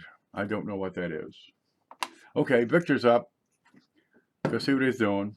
We'll catch you guys later. In the directory down below the description here, which is over there, point, you'll find a link to Victor's channel or everybody else's channel. If you start to do some videos, let me know so I can add you in. Because people want to watch it. I'll let you go. We'll see you later.